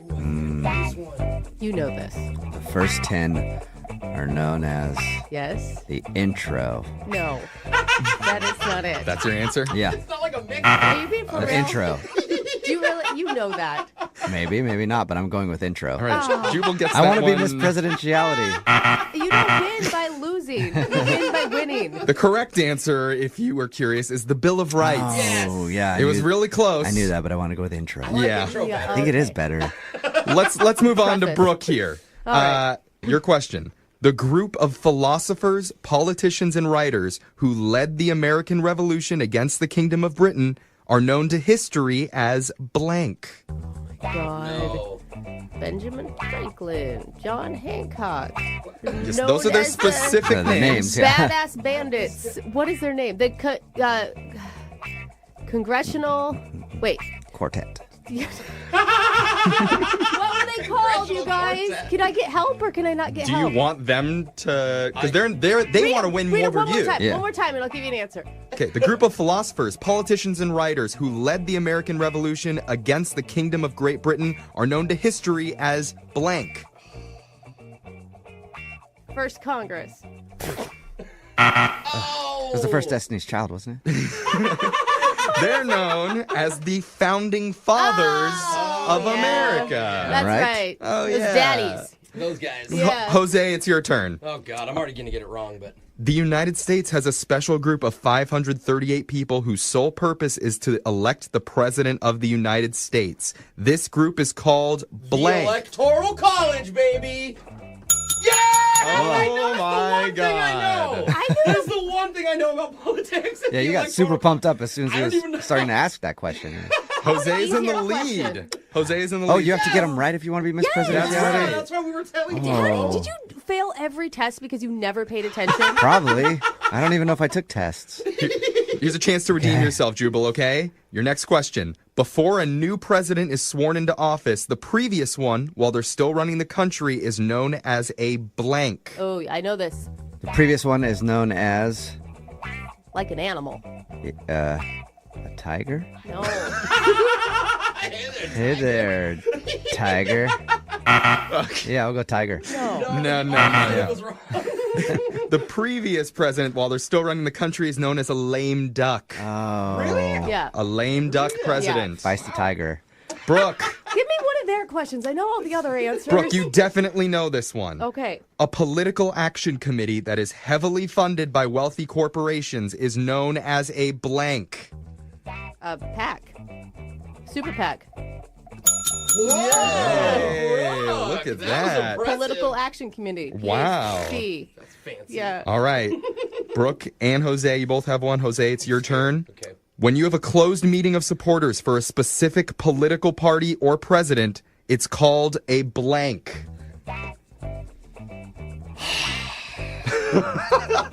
Stupid, man. I had all this momentum, and now what a parliament. Parliament! That's your answer? Final answer! Dang, parliament? I'm just trying to think of political words. I don't know. Parliament's from Britain. Yeah, that's not That's here. how classy I am. I didn't know about Unless you're their talking about government. Parliament Funkadelic, P-Funk, from back in the day. A closed meeting of supporters for a specific political party or president, that's called a caucus. Oh, I don't know what to say that. Come on. Jubal, back to you. Okay. Oh, man. When a political decision is made that is not directly supporting either party, that's known as blank. Hogwash. That's interesting. I don't know the answer to that. Yeah.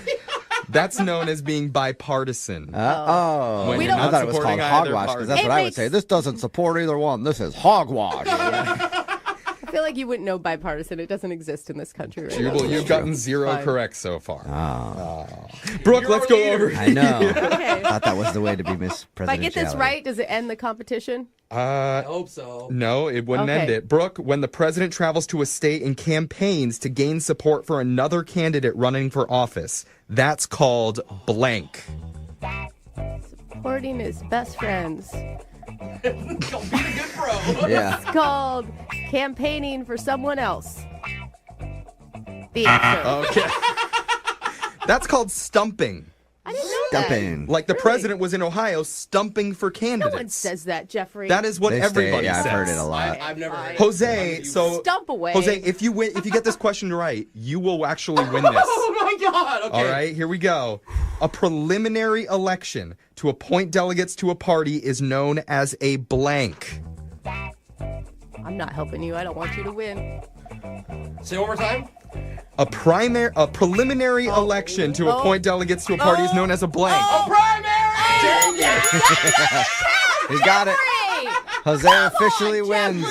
Wow. Jose is so smart. Jose, How did you you get are that it. one? You won. I didn't do it. Congratulations, Jose. Jose, Yeah. you're Miss Presidentiality. You made our forefathers very proud today. Retally. Congratulations, Jose. Bull crap. Good. It should feel good. You're the Bring this smartest to the person committee. in the room, Jose. I've always told you guys I'm smarter than all of you. And You no have. one ever Damn believes it, Well, now I Jeffrey. finally believe. All right, your phone tap is coming up right after this. It's Brooke and Jubal.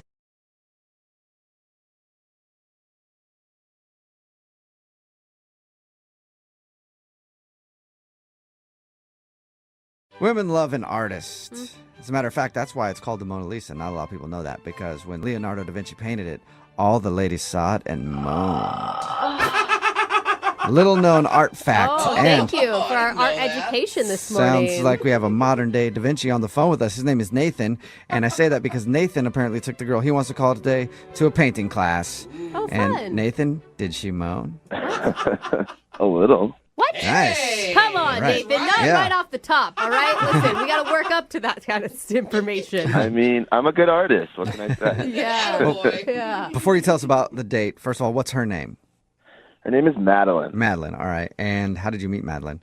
We met online. Okay. Cool. And Yeah. what stood out about her?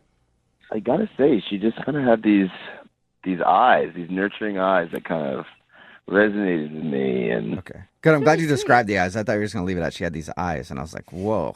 You don't have very high standards, do you, Nathan? no, it did. It was really her eyes, and they stuck out to me. Okay. Okay. I mean, is that how you opened with her, like with a compliment about her eyes? I did. I mean, And Good. it worked. Okay. Yeah. So, other than you hitting her up online about her eyes, obviously you guys went out. Otherwise, you wouldn't be on the phone for a second date. Tell us about your date. well, I don't know. I thought it was something that we could talk and be interactive, so we did an art class with like wine and yeah. And had you ever done one of those painting classes before? I had once before. Okay. Yeah, not as a date. Well, how'd it go as a date, other than just painting with your bros? I mean, I thought pretty well. Was there like a moment that sticks out about the date, whether that's good or bad? Yeah, she liked my work, and she nudged me, and she was like, "You're like a modern Bob Ross," and I was like, "All right, I'll take that." Yeah, because there is nothing sexier than Bob Ross. No, No, for real. Those happy little clouds. They're very happy. Is that all you did then? Went painting? no. We went to go to my apartment to actually hang it up. Oh, that is a That's cool. smooth transition. Was that your idea or hers? Because that's a pretty slick line. You know, I said that I would like to hang it up, and she said, "Well, let's go hang it up at yours." She volunteered to come with me. Okay. Cool. All Okay. right. And who held the nail? She did. All right. Nice you touched your nail, bro. Yeah. What happened back at the apartment? Was it on? I made her tea, just like very relaxed, chill, and it was all good. We hung up the piece of work, and Was that the only nailing that happened? I know, like, get to the juicy part. Regrettably, first date, I didn't want to go too far, gentlemen. Okay. But after we hung it up, it was kind of weird, frankly. She told me she had to go meet her maintenance guy at her apartment. What? Okay, that's Liking a weird excuse to leave, unless she had an appointment and knew about it earlier. But you think she would have told you that? I don't know. I thought that was really weird because usually maintenance guys have keys to the building, and I don't know. I thought that was really weird. Was this like a Friday night? Was it late?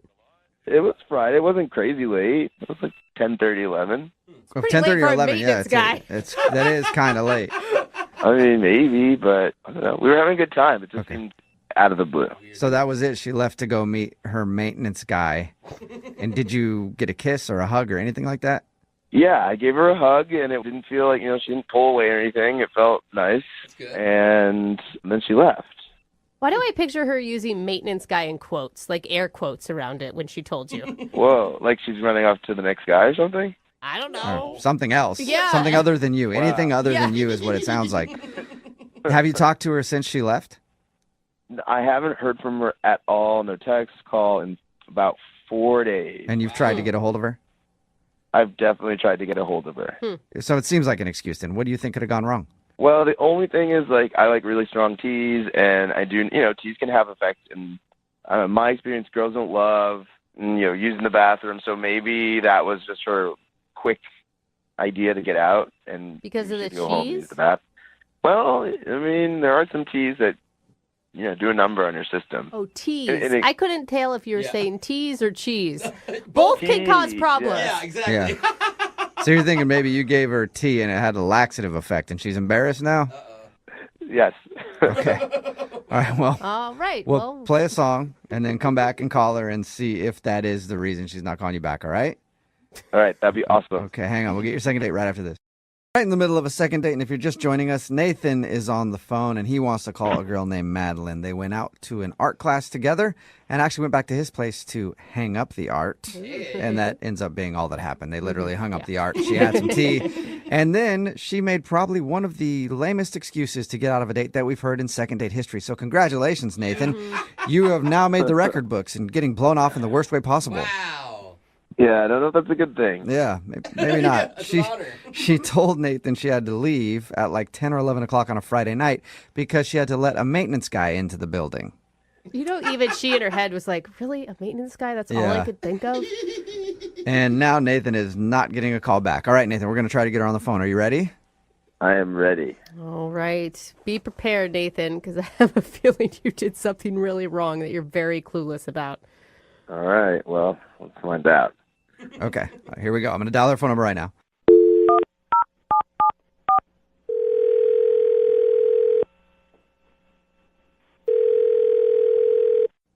Hello? Hi, is this Madeline? Yes? Hey, Madeline, how are you? This is Jubal from the radio show Brooke and Jubal in the Morning. Okay. Okay. How you doing? I'm okay. What's this about? Oh, that's a good question. Yeah. I'm calling you today because we got an email into our show about you. What? Why? Another good question. You're full of good questions, Madeline. Because we do a segment on our show. It's called The Second Date. That's where if you go out on a date with somebody and then end up not calling them back after, they can email us to get you on the phone and ask what happened. And we got an email about you from a dude named Nathan. What? Nathan? Yes. Do you remember going out with a guy named Nathan? Oh. Yeah. Okay. Well, Nathan emailed us because he said he had a really fun time with you. And he thinks that your excuse to leave late on a Friday night that the maintenance guy needed to be let into your building was just a really horrible excuse to get out of the date. And we all agree with him, by the way. Yeah. That sounds like the biggest excuse ever. I don't remember what excuse I used. I already blocked him. I don't understand why you're calling me. I don't. You've even blocked him? Yeah. Why? He said that you guys went back to his apartment. Was there something creepy in there? It just freaked me out. It was just really weird. Can you tell us what was weird? I just got this really bad vibe when I walked in. The place was just super clean. Like, it was just weird. I got a really bad vibe and creepy feeling. Was there like something specific? Because super clean and he sounds like a nice guy who didn't want to push you to do anything you weren't ready for on a first date. After an art class. Yeah. I just got this eerie feeling when I walked in. It was like serial killer clean, like sterile clean, like everything wiped out, not a speck of dust. It was just so strange. No guy's apartment's that clean. It's just, So you're saying his place was too clean and it creeped you out? yeah. That's it? He had a clean place and that's why... No, you got to understand, though, it wasn't just clean. Like, it was like a team of people came and wiped this place clean of fingerprints. It was just weird. And you know, when you just get that feeling inside, it's like something bad happened here. What? I need to go. It made you think what? Do you think he's a serial killer or something? No, I don't know, but I'm just saying it was way too clean and... Something's wrong with that. Maybe he's just, one of those OCD types that really like a clean house. Or maybe he read the decluttering book that everybody reads. And it's not that clean unless you just moved in and took the plastic off of everything. There was nothing out of place. It's like a museum. I think he All sounds right. dreamy. Can he move into my house and improve some things that I've got going on? Go for it. That's on you. Be my guest. I don't want to be anywhere near him. What about on the phone with him? No, I don't even want to talk to him. Oh, that's a shame. Because he's actually on the other line listening right now and wants to talk to you. You're kidding. No, I'm not. Unless he hung up. Nathan, are you still there? I'm here. Oh, my God. Oh, my God. Hi, Madeline. Hi, Nathan. I guess you heard all that. Yeah. I don't see a problem with my apartment being so clean. It might not be a problem. It's unusual, and I'm just not used to that. And so, yeah. Madeline, you're being really nonchalant when you were basically just accusing the guy of scrubbing his house because there was maybe dead bodies earlier in the evening. She didn't know he was on the phone. Wait, but that's what it sounded like. Like you're getting rid of all fingerprints. Nathan, have you killed anyone in your apartment? I have not.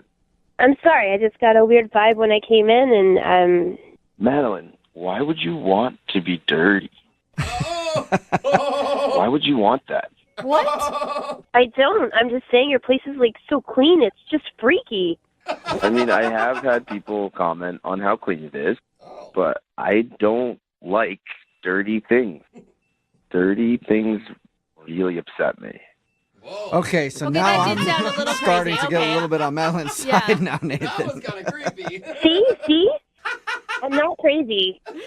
I Nathan, don't think he meant it like yeah. that, you guys. Did you mean it in the way that it sounded? Because it sounded super creepy the way you said that, Yeah, Nathan. you said upsets you instead of a noise. No, I didn't mean to be creepy. You guys, give this guy, Madeline, I feel like you're missing out on possibly a really good guy because you're making a lot of implications on just a clean house. I can clean my own house. Seriously. Why?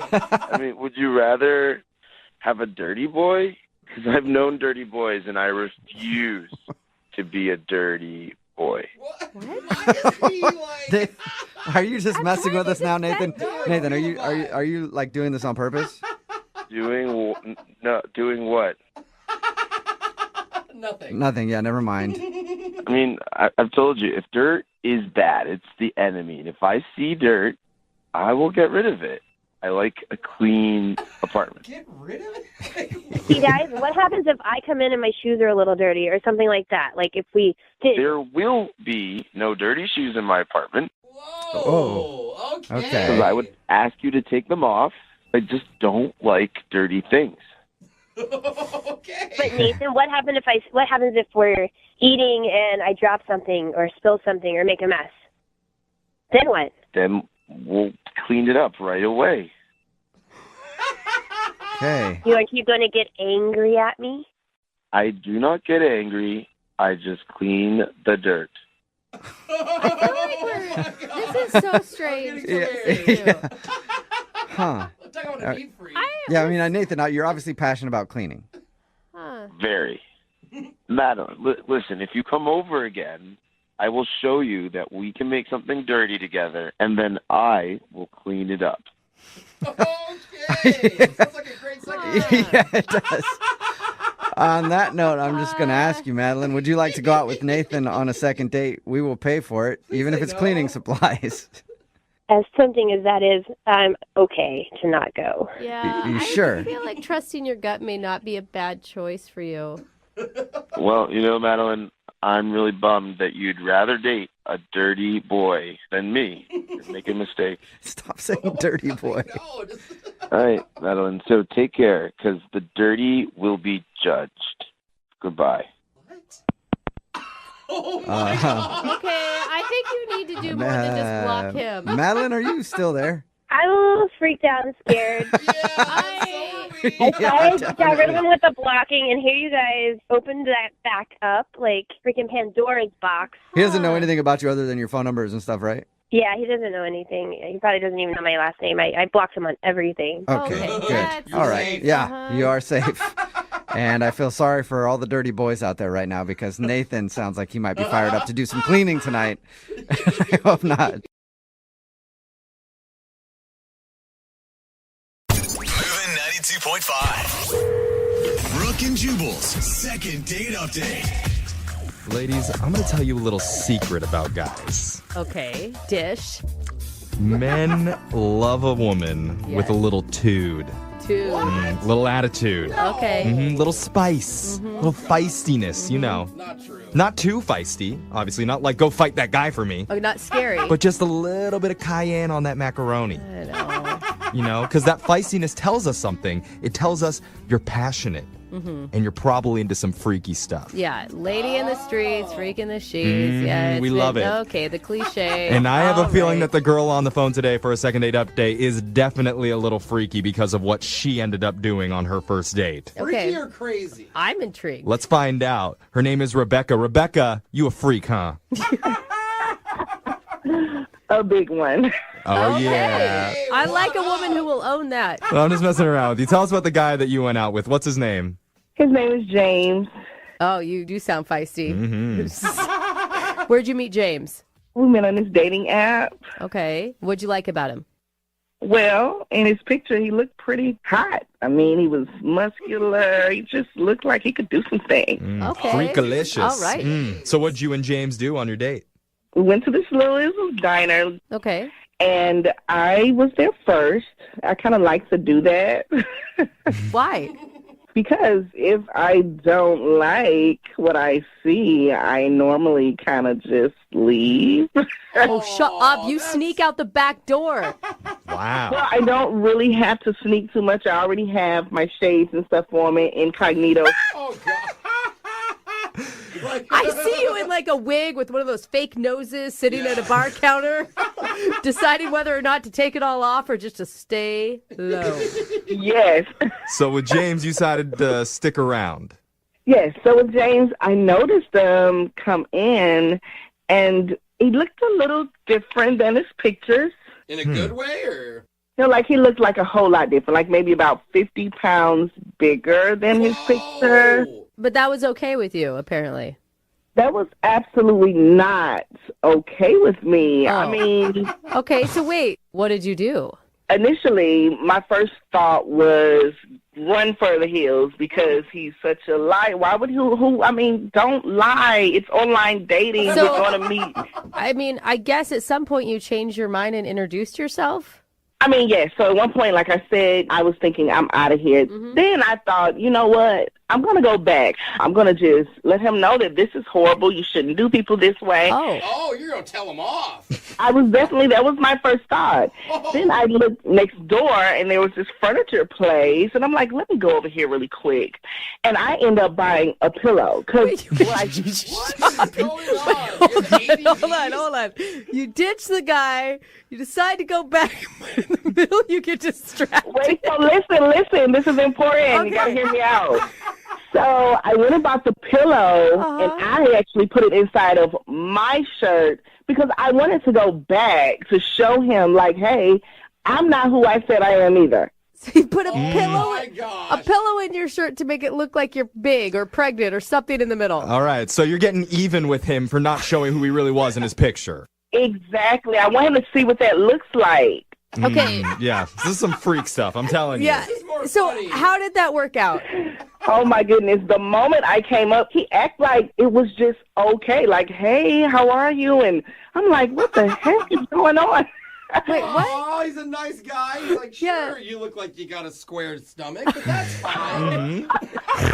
He looks comfortable. I mean, he ended up being so cool. I mean, so kind. He was compassionate. He was asking, are you okay? Do you need anything else? How about, can I get you another dessert? And I'm like, I'm going to eat that up now. Wow. So wait, and the whole time you're sitting there with a pillow in your shirt? This is crazy. He thought I was pregnant the whole time, and I just rolled with it the whole night because, you know, hey. I would be worried that he's like cool with going out with a pregnant chick all of a sudden. There's nothing wrong with going out with a pregnant chick. Did he ever address it? Did he ever say anything about it? No, he was just so kind. When are you due? What are you having? And I was like, oh, man. Wait, did you make stuff up? You were outright lying. Listen, I just couldn't tell him the truth. And the baby's name is Fred. Oh, my God. The Tempur-Pedic baby. Yeah. So wait, what do you want to do? I mean, he's not calling you back, right?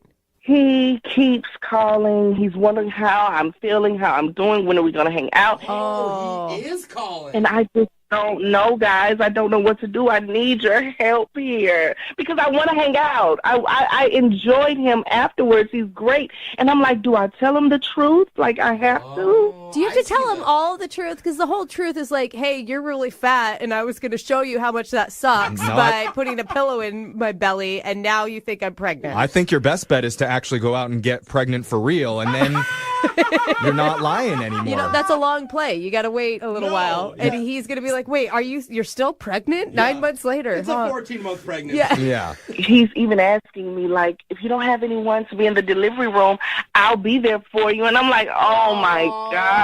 Okay, listen, you do not want to put a man who thinks a pillow is a pregnant belly in a delivery room. He's a little uneducated. I'm just letting you know. Well, he does sound like a nice guy. He does. He does. I really want to talk to him. I really do. Okay. All right. Well, we're going to find out if we can help you. We're going to play a song, come back, and get your second date update right after this, okay? Okay, thank you. All right, hold on. Moving 92.5. Brooke and Jubal in the mornings. Second date update. If you're just tuning in, we're on the phone with Rebecca, and Rebecca is expecting a brand new 100% goose down snuggle soft bundle of joy. Queen size, I hear. No, she needs a second date update, but this one's a little bit different than what we normally do because normally we call people when someone's being completely ignored after a date. But Rebecca has been getting calls and texts from James. She's just not answering any of them because she feels bad about what she did. As she should. If you didn't know, she stuffed a pillow under her shirt and pretended to be pregnant during their date.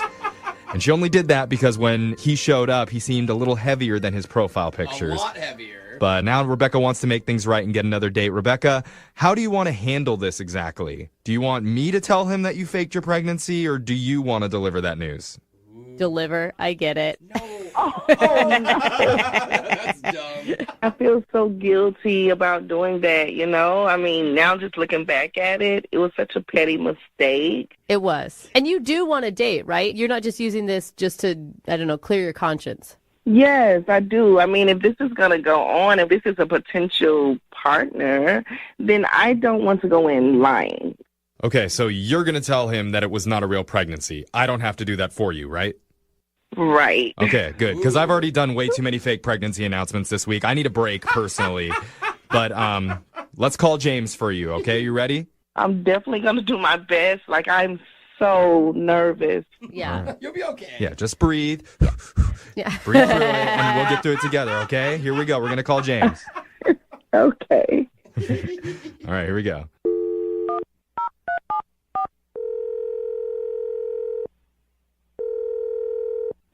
Hello? Hi, can I speak to James, please? Yeah, who's this? This is young Jeffrey from the radio show Brooke and Jubal in the morning. Do you have a second to talk to us? Yeah, I guess. Okay, I promise we're harmless. No. Except for Brooke, yeah. Yeah, she's scary, but... Hi, James. All right, Ben. I mean, what's going on? Why y'all calling me? Well, we do a thing on our show called the Second Date Update. Have you ever heard of that before? Yeah, I've heard of those before. Okay. Just in case, that's where if you go out on a date with someone and then get ghosted, we'll call that person for you and find out why. But your situation is a little bit different because you actually are calling this girl back. What? This is so weird. It is weird. This is a weird one. I mean, more weird than normal. So do you remember going out with a woman recently named Rebecca? Yeah, I know Rebecca. So she reached out to us and really wanted us to call you. That's crazy because I call her and she don't really, answer. Yeah, it would be confusing that she would call us instead of just calling you back. I could see where that gets weird. Here's the deal, James. Rebecca wanted to let you know that she delivered, and it's actually quads. What? No. And 2.5 of them are yours. Jeffrey, shut up. Oh, that can't be true. I didn't even hit. No, that is not true, James. James, did you like Rebecca a lot? Yeah, she was cool, man. She had a great vibe. She was a real genuine person. Yeah. She said a lot of really kind things about you, especially about how gracious you were about thinking about the pregnancy and things. Yeah. I definitely wasn't expecting that one. You don't swipe on somebody expecting them to be pregnant. Yeah. It's a little confusing. Did anything seem weird about the situation to you? I mean, outside of her being pregnant? Yeah, no. Did anything seem weird about that? Is that not weird enough? It could be weirder. No. She was a dope soul, so I enjoyed my time with her. Rebecca is a dope soul. Dude, that is actually a really awesome compliment. Yeah, we can tell already. You don't meet a lot of dope souls these days. But here's the thing. Rebecca set this whole thing up because she really wants to talk with you. But she's been really nervous about it. About the dessert thing? About the dessert. What about the dessert? I felt bad after the date because I felt like I was trying to be over nice, I guess. And because she was pregnant, I'm like, well, maybe she wants 2 desserts, one for her and one for the baby. That's right. You are a good man, James. That is exactly what a pregnant woman wants. I like it, dude. That's why I tried to buy her 2 desserts, and maybe it might have put her off or something like that. No. I don't think that's it. But after this, no matter what happens, the whole show wants to go out with you and eat for sure because you sound awesome. I look pregnant. Buy me dessert. Let's do it. But here's the thing. Rebecca really does want to talk to you, but she's a little bit nervous about it. And she actually has been listening on the phone this whole time. What? And she has something she wants to tell you. You mean she's on the phone like right now? Mm-hmm. Hi, James. Hey, what's going on? Hi. Oh, there's that smile. Oh. Wow, I've really been thinking about you. Oh, have you?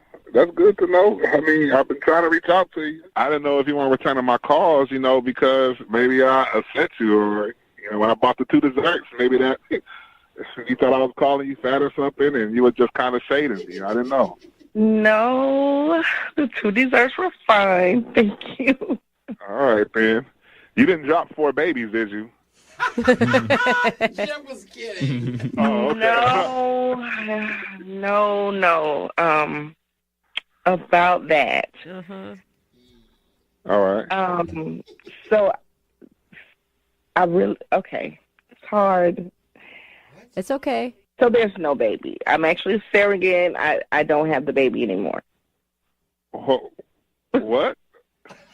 Rebecca, did you say surrogate? Yeah. You're a surrogate? I really wasn't pregnant. Hold on. Wait. So you weren't pregnant? I guess I'm not understanding.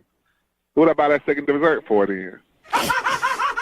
And you don't mean surrogate. You mean that you lied is what you mean. I lied about the surrogate just now. I lied about being pregnant. That was actually a pillow from a place next door to the diner that we were at. Yeah. It was all a lie. Some people fart when they lie. She makes up pregnancies when she lies.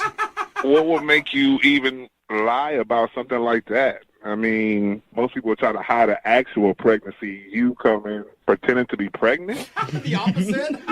Okay, well, I saw you come into the restaurant, and you were actually much heavier than your pic said. Oh. And I was mad. I acted out of just anger and ego, so I went to get the pillow, came back, and then we spoke, and from that moment, you were amazing to me, and I got lost in the moment. Very lost. Yeah, so it wasn't a pregnancy, it was a pillow from next door that she stuffed up her shirt. She was trying to teach you some sort of weird lesson because she felt like you were lying to her. With So you sat with the pillow in your stomach the whole time?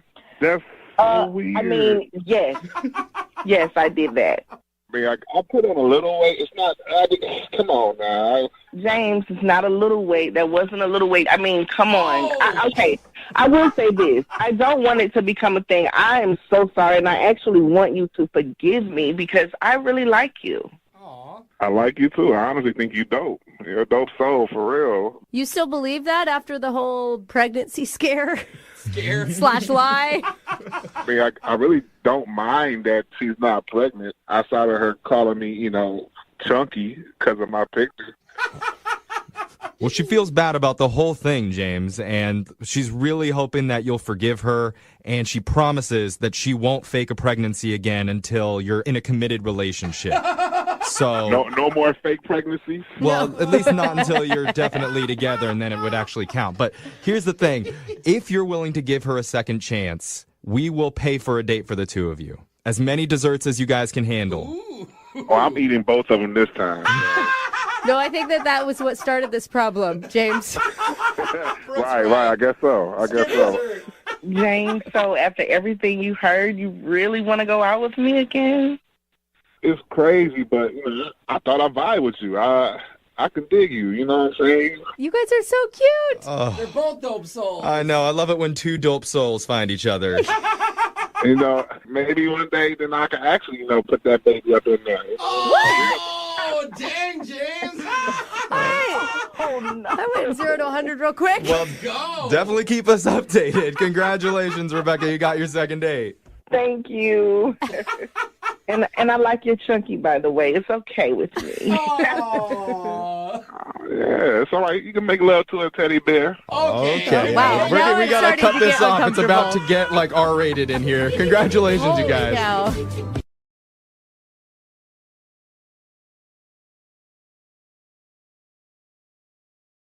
Need LASIK? Trust the experienced team at the LASIK Center at Evergreen Eye Center. No glasses, no contacts, no limits. What will you do?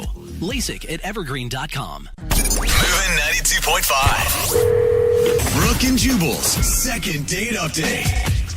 Today, a dude named Adam is on the phone for a second date update, and his email said it was one of the worst, but also one of the best dates of my life. Huh. How's that? So I'm really interested to hear what happened. Hey, Adam, what's up? How are you? Hey guys, how's it going? I take it the good outweighs the bad since you're on the phone with us trying to get a second date update. Yeah, I don't know. It's like one of those dates that kind of like you didn't think would go too great, but then it just, you know. Didn't go great, but also went great. Yeah. We totally know what you're saying. No clue what you're talking about. Why don't you tell us? Okay. The girl you want to call today, what's her name? Marcy. Marcy. All right. And how did you meet Marcy? We met at a bakery. Well, that's kind of cute. Were you guys both buying bread at the same time and you reach for the same loaves and your hands touched? No, I had to put a little more effort into it, but I was just there, you know, getting coffee and stuff. But she was picking up a cake, and I thought she was kind of cute. So I sort of just struck up a conversation and was like, hey, is that cake for me? Because it's my birthday. Was it actually your birthday, or is that just a line? Oh, God, no. No, okay. Not even close. All right. Corny, Well, but- fabulous pickup line. It would have worked on me. It obviously worked on her. Yeah. So it was like one of my stronger pickup lines. So that sounds strong. Did you actually rip the cake from her hands and say it was your birthday? And Give it to yeah. me. She was like, well, it's my friend's birthday, so she'd be kind of mad if I gave away a piece of her cake. So I was like, well, really, I just wanted your number. Oh, Okay. look at that smooth man. Yeah. And so she was happy to oblige that. Awesome. So what'd you guys do Yeah. when you actually went out? We just went out to a bar to, you know, have some drinks and kind of talk and stuff. What was your mood going into it? Oh, it was great. Like, we were super friendly. That and, was the like, bad part? You're like, oh, I didn't want to be there at all. Well, the bad part was probably like 20, 30 minutes into it. We're really like vibing, and I keep getting a couple calls from my mom. which is not like really normal. She doesn't usually call a bunch of times. Right. So then you automatically think it's an emergency. I would. Oh, yeah, absolutely. And it was, I mean, my grandfather had died. Oh, buddy. That's not the kind of news you want to get in the middle of a date. I mean, I guess it depends on your relationship with your grandfather, but Oh, my God. I would think it would be a bad thing. He's like, yay! Yeah, he's like, that guy was an a-hole. Either That's that- fabulous. So I'm guessing you didn't like the news. No, news wasn't great, and needless to say, it kind of threw me off my game. Oh, yeah. I mean, actually, at one point, like I was crying, and so she offered to stay with me for a little while, and then actually came back to my place. That's a great way to get some pity sex. Grandpa's like, Great way, yeah. wingman from the skies. Yep, exactly. Heaven's got a wingman, and his name is Grandpa now. Actually, we ended up having a little makeout session by the end of the night. I think it was unrelated. I hope it was unrelated. Yeah, hopefully the death of your grandpa didn't turn her on. Yeah. So you guys actually went back to your place and made out? Yeah, so we went back to my place and did all that, and then after a while she was like, "Okay, well I gotta get going." It was getting pretty late. I can and see we why called it you a night. said that's like the worst date and the best date, because it sounds like a really lovely interaction with another person. Well, yeah, it was very personal, and Uh-huh. I feel like we connected. But like, she's kind of been ghosting me a little since then. I try to text her, and it'll take like a while for a text back, like a few days, and it'll sort of just be like a one-word thing, or nothing at all. Okay, so you definitely think she's blowing you off. Yeah, Any reason that you can think of why? I guess I might be like an ugly crier. That's true. Like, Yeah, but does anyone ever think that they're a pretty crier unless you're like in a Hollywood movie? Like it just doesn't happen in real life. I mean, like, my cry is, like, pretty ugly. It's all just snot. It's just a mess. I mean, and then I kind of... My voice sort of chokes up like this, and I can't really get... Oh. It's bad. It's That was a weird way to describe your cry. All right, so you think maybe she was turned off by your ugly crying? It has to be. Otherwise, like, we really hit it off. Why would you want to go out with somebody who isn't calling you back because you were crying in not an attractive way, I guess, because your grandfather died? Like, that is shallow if that's the case. Well, I don't know if that's the reason. That's the only thing I could think of. Okay. Well, we'll play a song and then come back and call her and get your second date update, okay? Okay, thanks. Moving 92.5. Brooke and Jubal in the mornings. Second date update. Nothing really out of the ordinary in today's second date update. I mean, we've all been on dates where somebody's died, right? Sometimes it's on the way home from the date, but whatever, it happens. And Adam is on the phone. That's the issue that he's kind of dealing with. He went out with a girl named Marcy. They had a good time, but in the middle of his date, he got a phone call that his grandpa had passed away. Obviously, he was sad about that. But Marcy ended up hanging out with him for a little while longer. They even went back to his place and made out. And now she's kind of blowing him off, and he doesn't know why. The only excuse he can think of is maybe he's an ugly crier.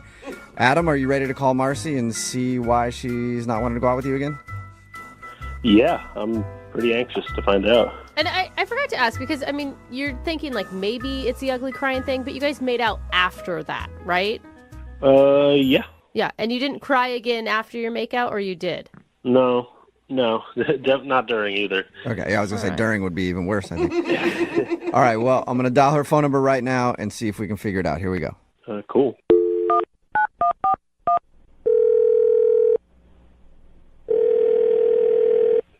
Hello, Hi, can I speak to Marcy, please? this is she. Hey, Marcy, how are you? This is Jubal from the radio show Brooke and Jubal in the Morning. Okay. Okay. How did you get my number? I have everybody's number That's not on speed dial all the time. I got your number Okay, because... is this like a prank call or something? No, it isn't. Okay. One of our listeners actually emailed us and asked if we could get in touch with you. Okay. His name is Adam, and you guys went out on a date the other day. Oh, gosh. And we do a segment on our show that's called the Second Date Update. It's where if you go out on a date with somebody and then end up blowing them off after, they can email us to get you on the phone and ask why. So Adam emailed us, told us a little bit about your date, and also is confused why it seems like you don't want to go out with him again. Oh my gosh, are you serious? No, this is all joke. Prank call. No. Come on. I'm 100% serious. Oh gosh. I mean, I don't know what to say. I feel bad. He said a lot of nice things about you and about your guys' date. It sounds like you guys really had a connection. I don't know. I just kind of thought the whole night was a little weird. Well, I can understand that. I mean, he told us about the date and how he got a call in the middle of it that his grandpa had died. That would make things Right. weird, I would think. Yeah, and I feel so bad. It did sort of put a damper on everything. Was that the part where things got a little weird? Was when he got upset and cried about his grandfather passing? No, it wasn't. I mean, I hate to say it, but I kind of knew pretty early on into the night that I just wasn't really feeling it with him. And I can't really explain it. Like, I don't think it was anything that he actually did or said. Or... He said you guys made out. Like, I feel like he obviously did not interpret. I mean, I know I shouldn't have done that. I really shouldn't have done that. But Yeah, that was going to be my question. If you weren't feeling him, why make out with the dude? Well, because I was pretty much gearing up in my head how to tell him that, I'm not really feeling it. And I was literally like about to do it. And then he gets this call, and he gets a call from his mom, and I'm just sort of sitting there, and I can really see that she's telling him really bad news. He starts crying, find out that his grandfather passed away, and at that moment, I couldn't tell him that I wasn't into him. That would be a tough situation to be in, to be like, I'm going to tell this guy that I don't like him. Oh, now his grandpa just died. What do I do? was literally about to tell him because I'm not that type of girl. I really am not that type of girl to try to lead someone on. And I really knew from the get-go I just wasn't feeling it. I was going to tell him. He gets this call, and all of a sudden, then I was just sort of like, oh gosh, like I have to be nice. Well, yeah, have to be nice. Marcy, you do understand that being nice and then going back to somebody's place and making out with them are really two different things. I mean, I don't know your definition of nice, but... I know, but like, I didn't want to make his night any worse than what it was, so I just went with it, and I don't know. What didn't you like about him? I'm telling you, like, I can't really explain it. I just wasn't feeling it.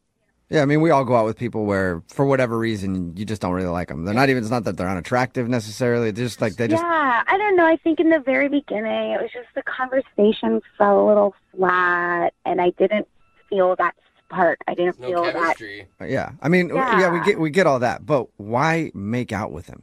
I can't even believe he told you about that. I mean, it's terrible of me, but it was sort of out of pity. A pity make out. So basically, when he leaned in to kiss me, I just didn't stop him. I would, like, it's easy to be judgy about that, but in the same vein, I feel like everyone in this room has made out with somebody that they weren't actually that into before. Oh, I've done it for years in some relationships. For sure. You're so wrong. Oh my God.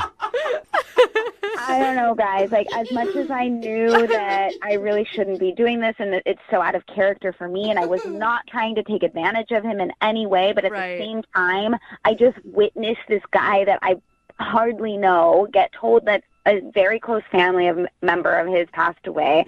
I just didn't have it in me to not please him a little bit. I don't know. Wasn't there any moment, like there wasn't one moment where you were like, oh, maybe I was wrong. Maybe I could do this. Maybe I could be into him. No. Not at all. Okay. All I was right. looking for hope there, Marcy. Well, Marcy, I do want to let you know that Adam is actually on the other line listening and wants to talk to you. No. Are you serious? Yes. No. Yes, I am. Oh, my. What more can you guys do to me? Adam, are you there? Oh, gosh. Yeah. Oh, gosh. Hey, Marcy. Bummer. Hey. Oh, my gosh. So, I mean, that whole thing, was that a pity?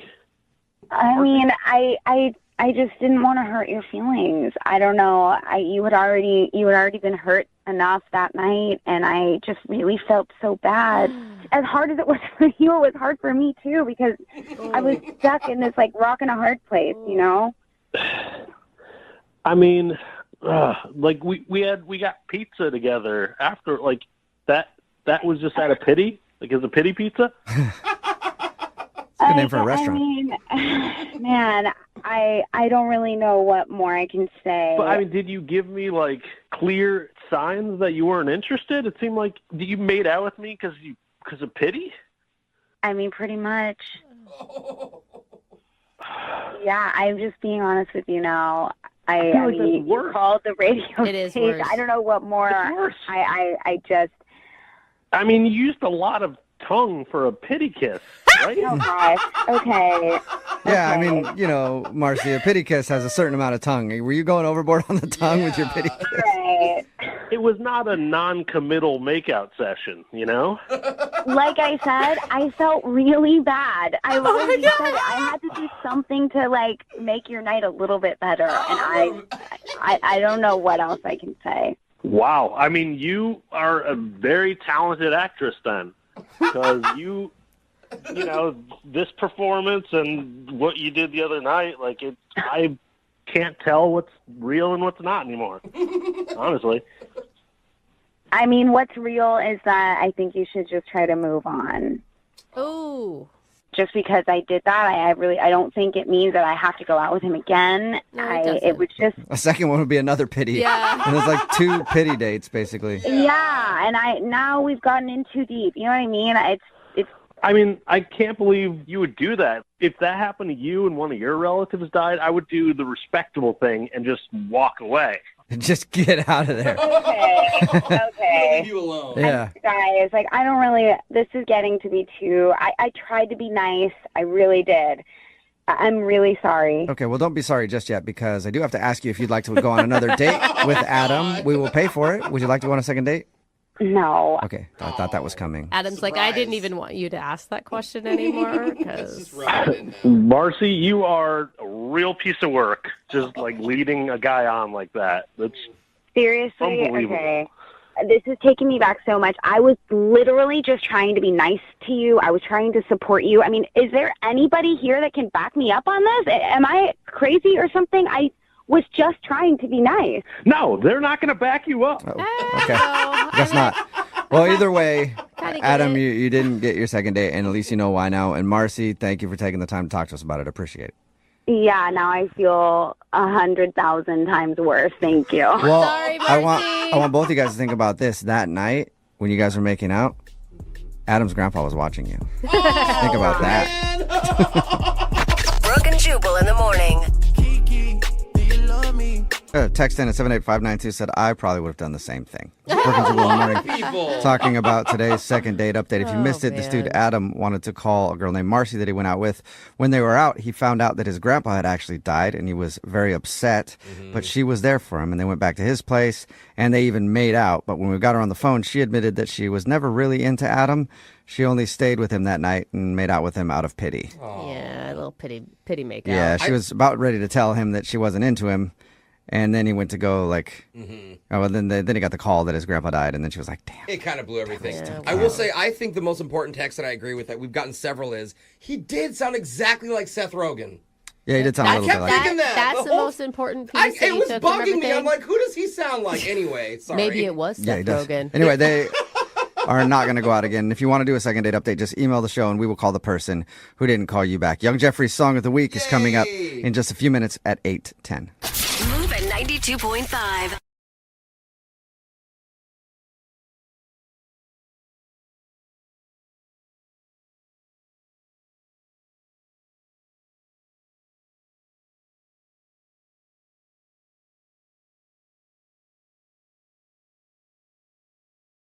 Moving 92.5. Brooke and Jubal's second date update. Mike is on the phone for a second date update right now. He wants to call a girl named Samantha, who he met at a friend's party, but not necessarily to get a second date. I'm sure Mike would like one, but his email says he's more just concerned for her safety. Really? Oh, no. And wants to make sure that she's okay. Mike, how are you? Hey, Jubal, I'm good. How are you? Good. Thank you for your email. Tell us a little bit about Samantha, the girl that you want to call today. Well, I met her at my friend's party, and like right away, there was just something about her. Like she was really cool, down to earth. We were like drinking, have a good time.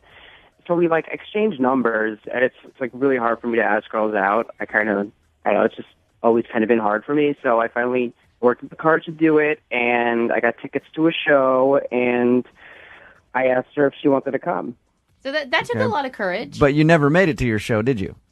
No, I took her to dinner first.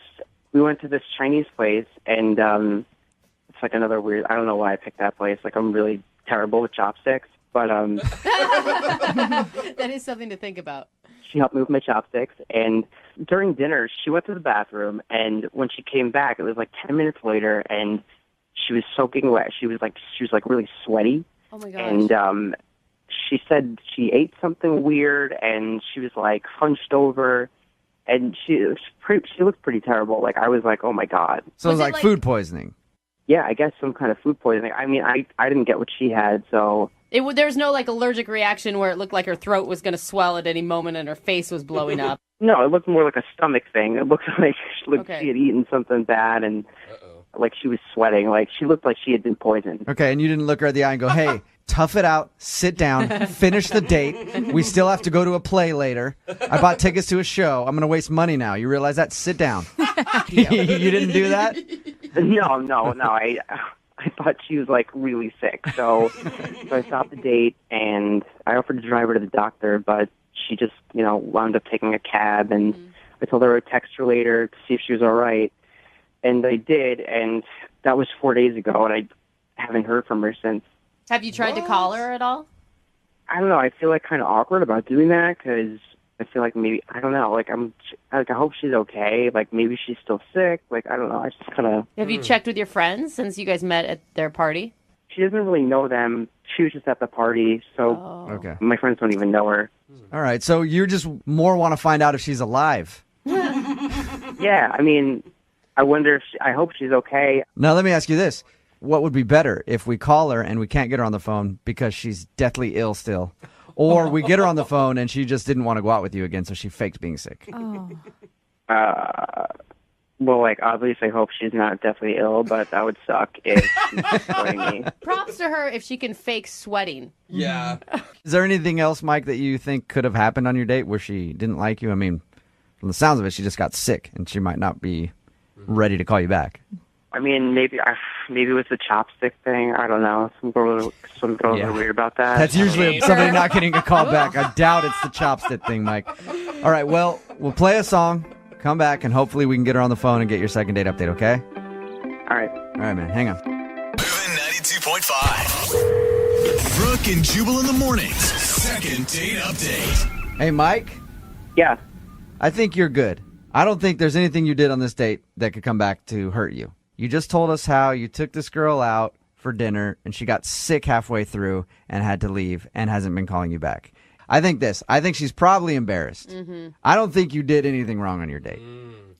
Yeah, I hope so. What was the last thing you said to her as she left the restaurant with possible food poisoning? I just told her I would text her to make sure she was all right. Okay. And you haven't gotten any response from her at all? No, nothing. So I hope she's fine. Dude, I think Jubal's right. I'd be humiliated. Yeah. Especially because I'm sure she spent a little bit longer in the bathroom than she probably wanted to. I get For a nervous while. even with my girlfriend like over a year. I still get nervous when I go on a date and I'm in the bathroom too long. I think she's going to think I'm blowing this place up when I'm not. So maybe she's just embarrassed, okay? All right. All right, here we go. I'll call her right now.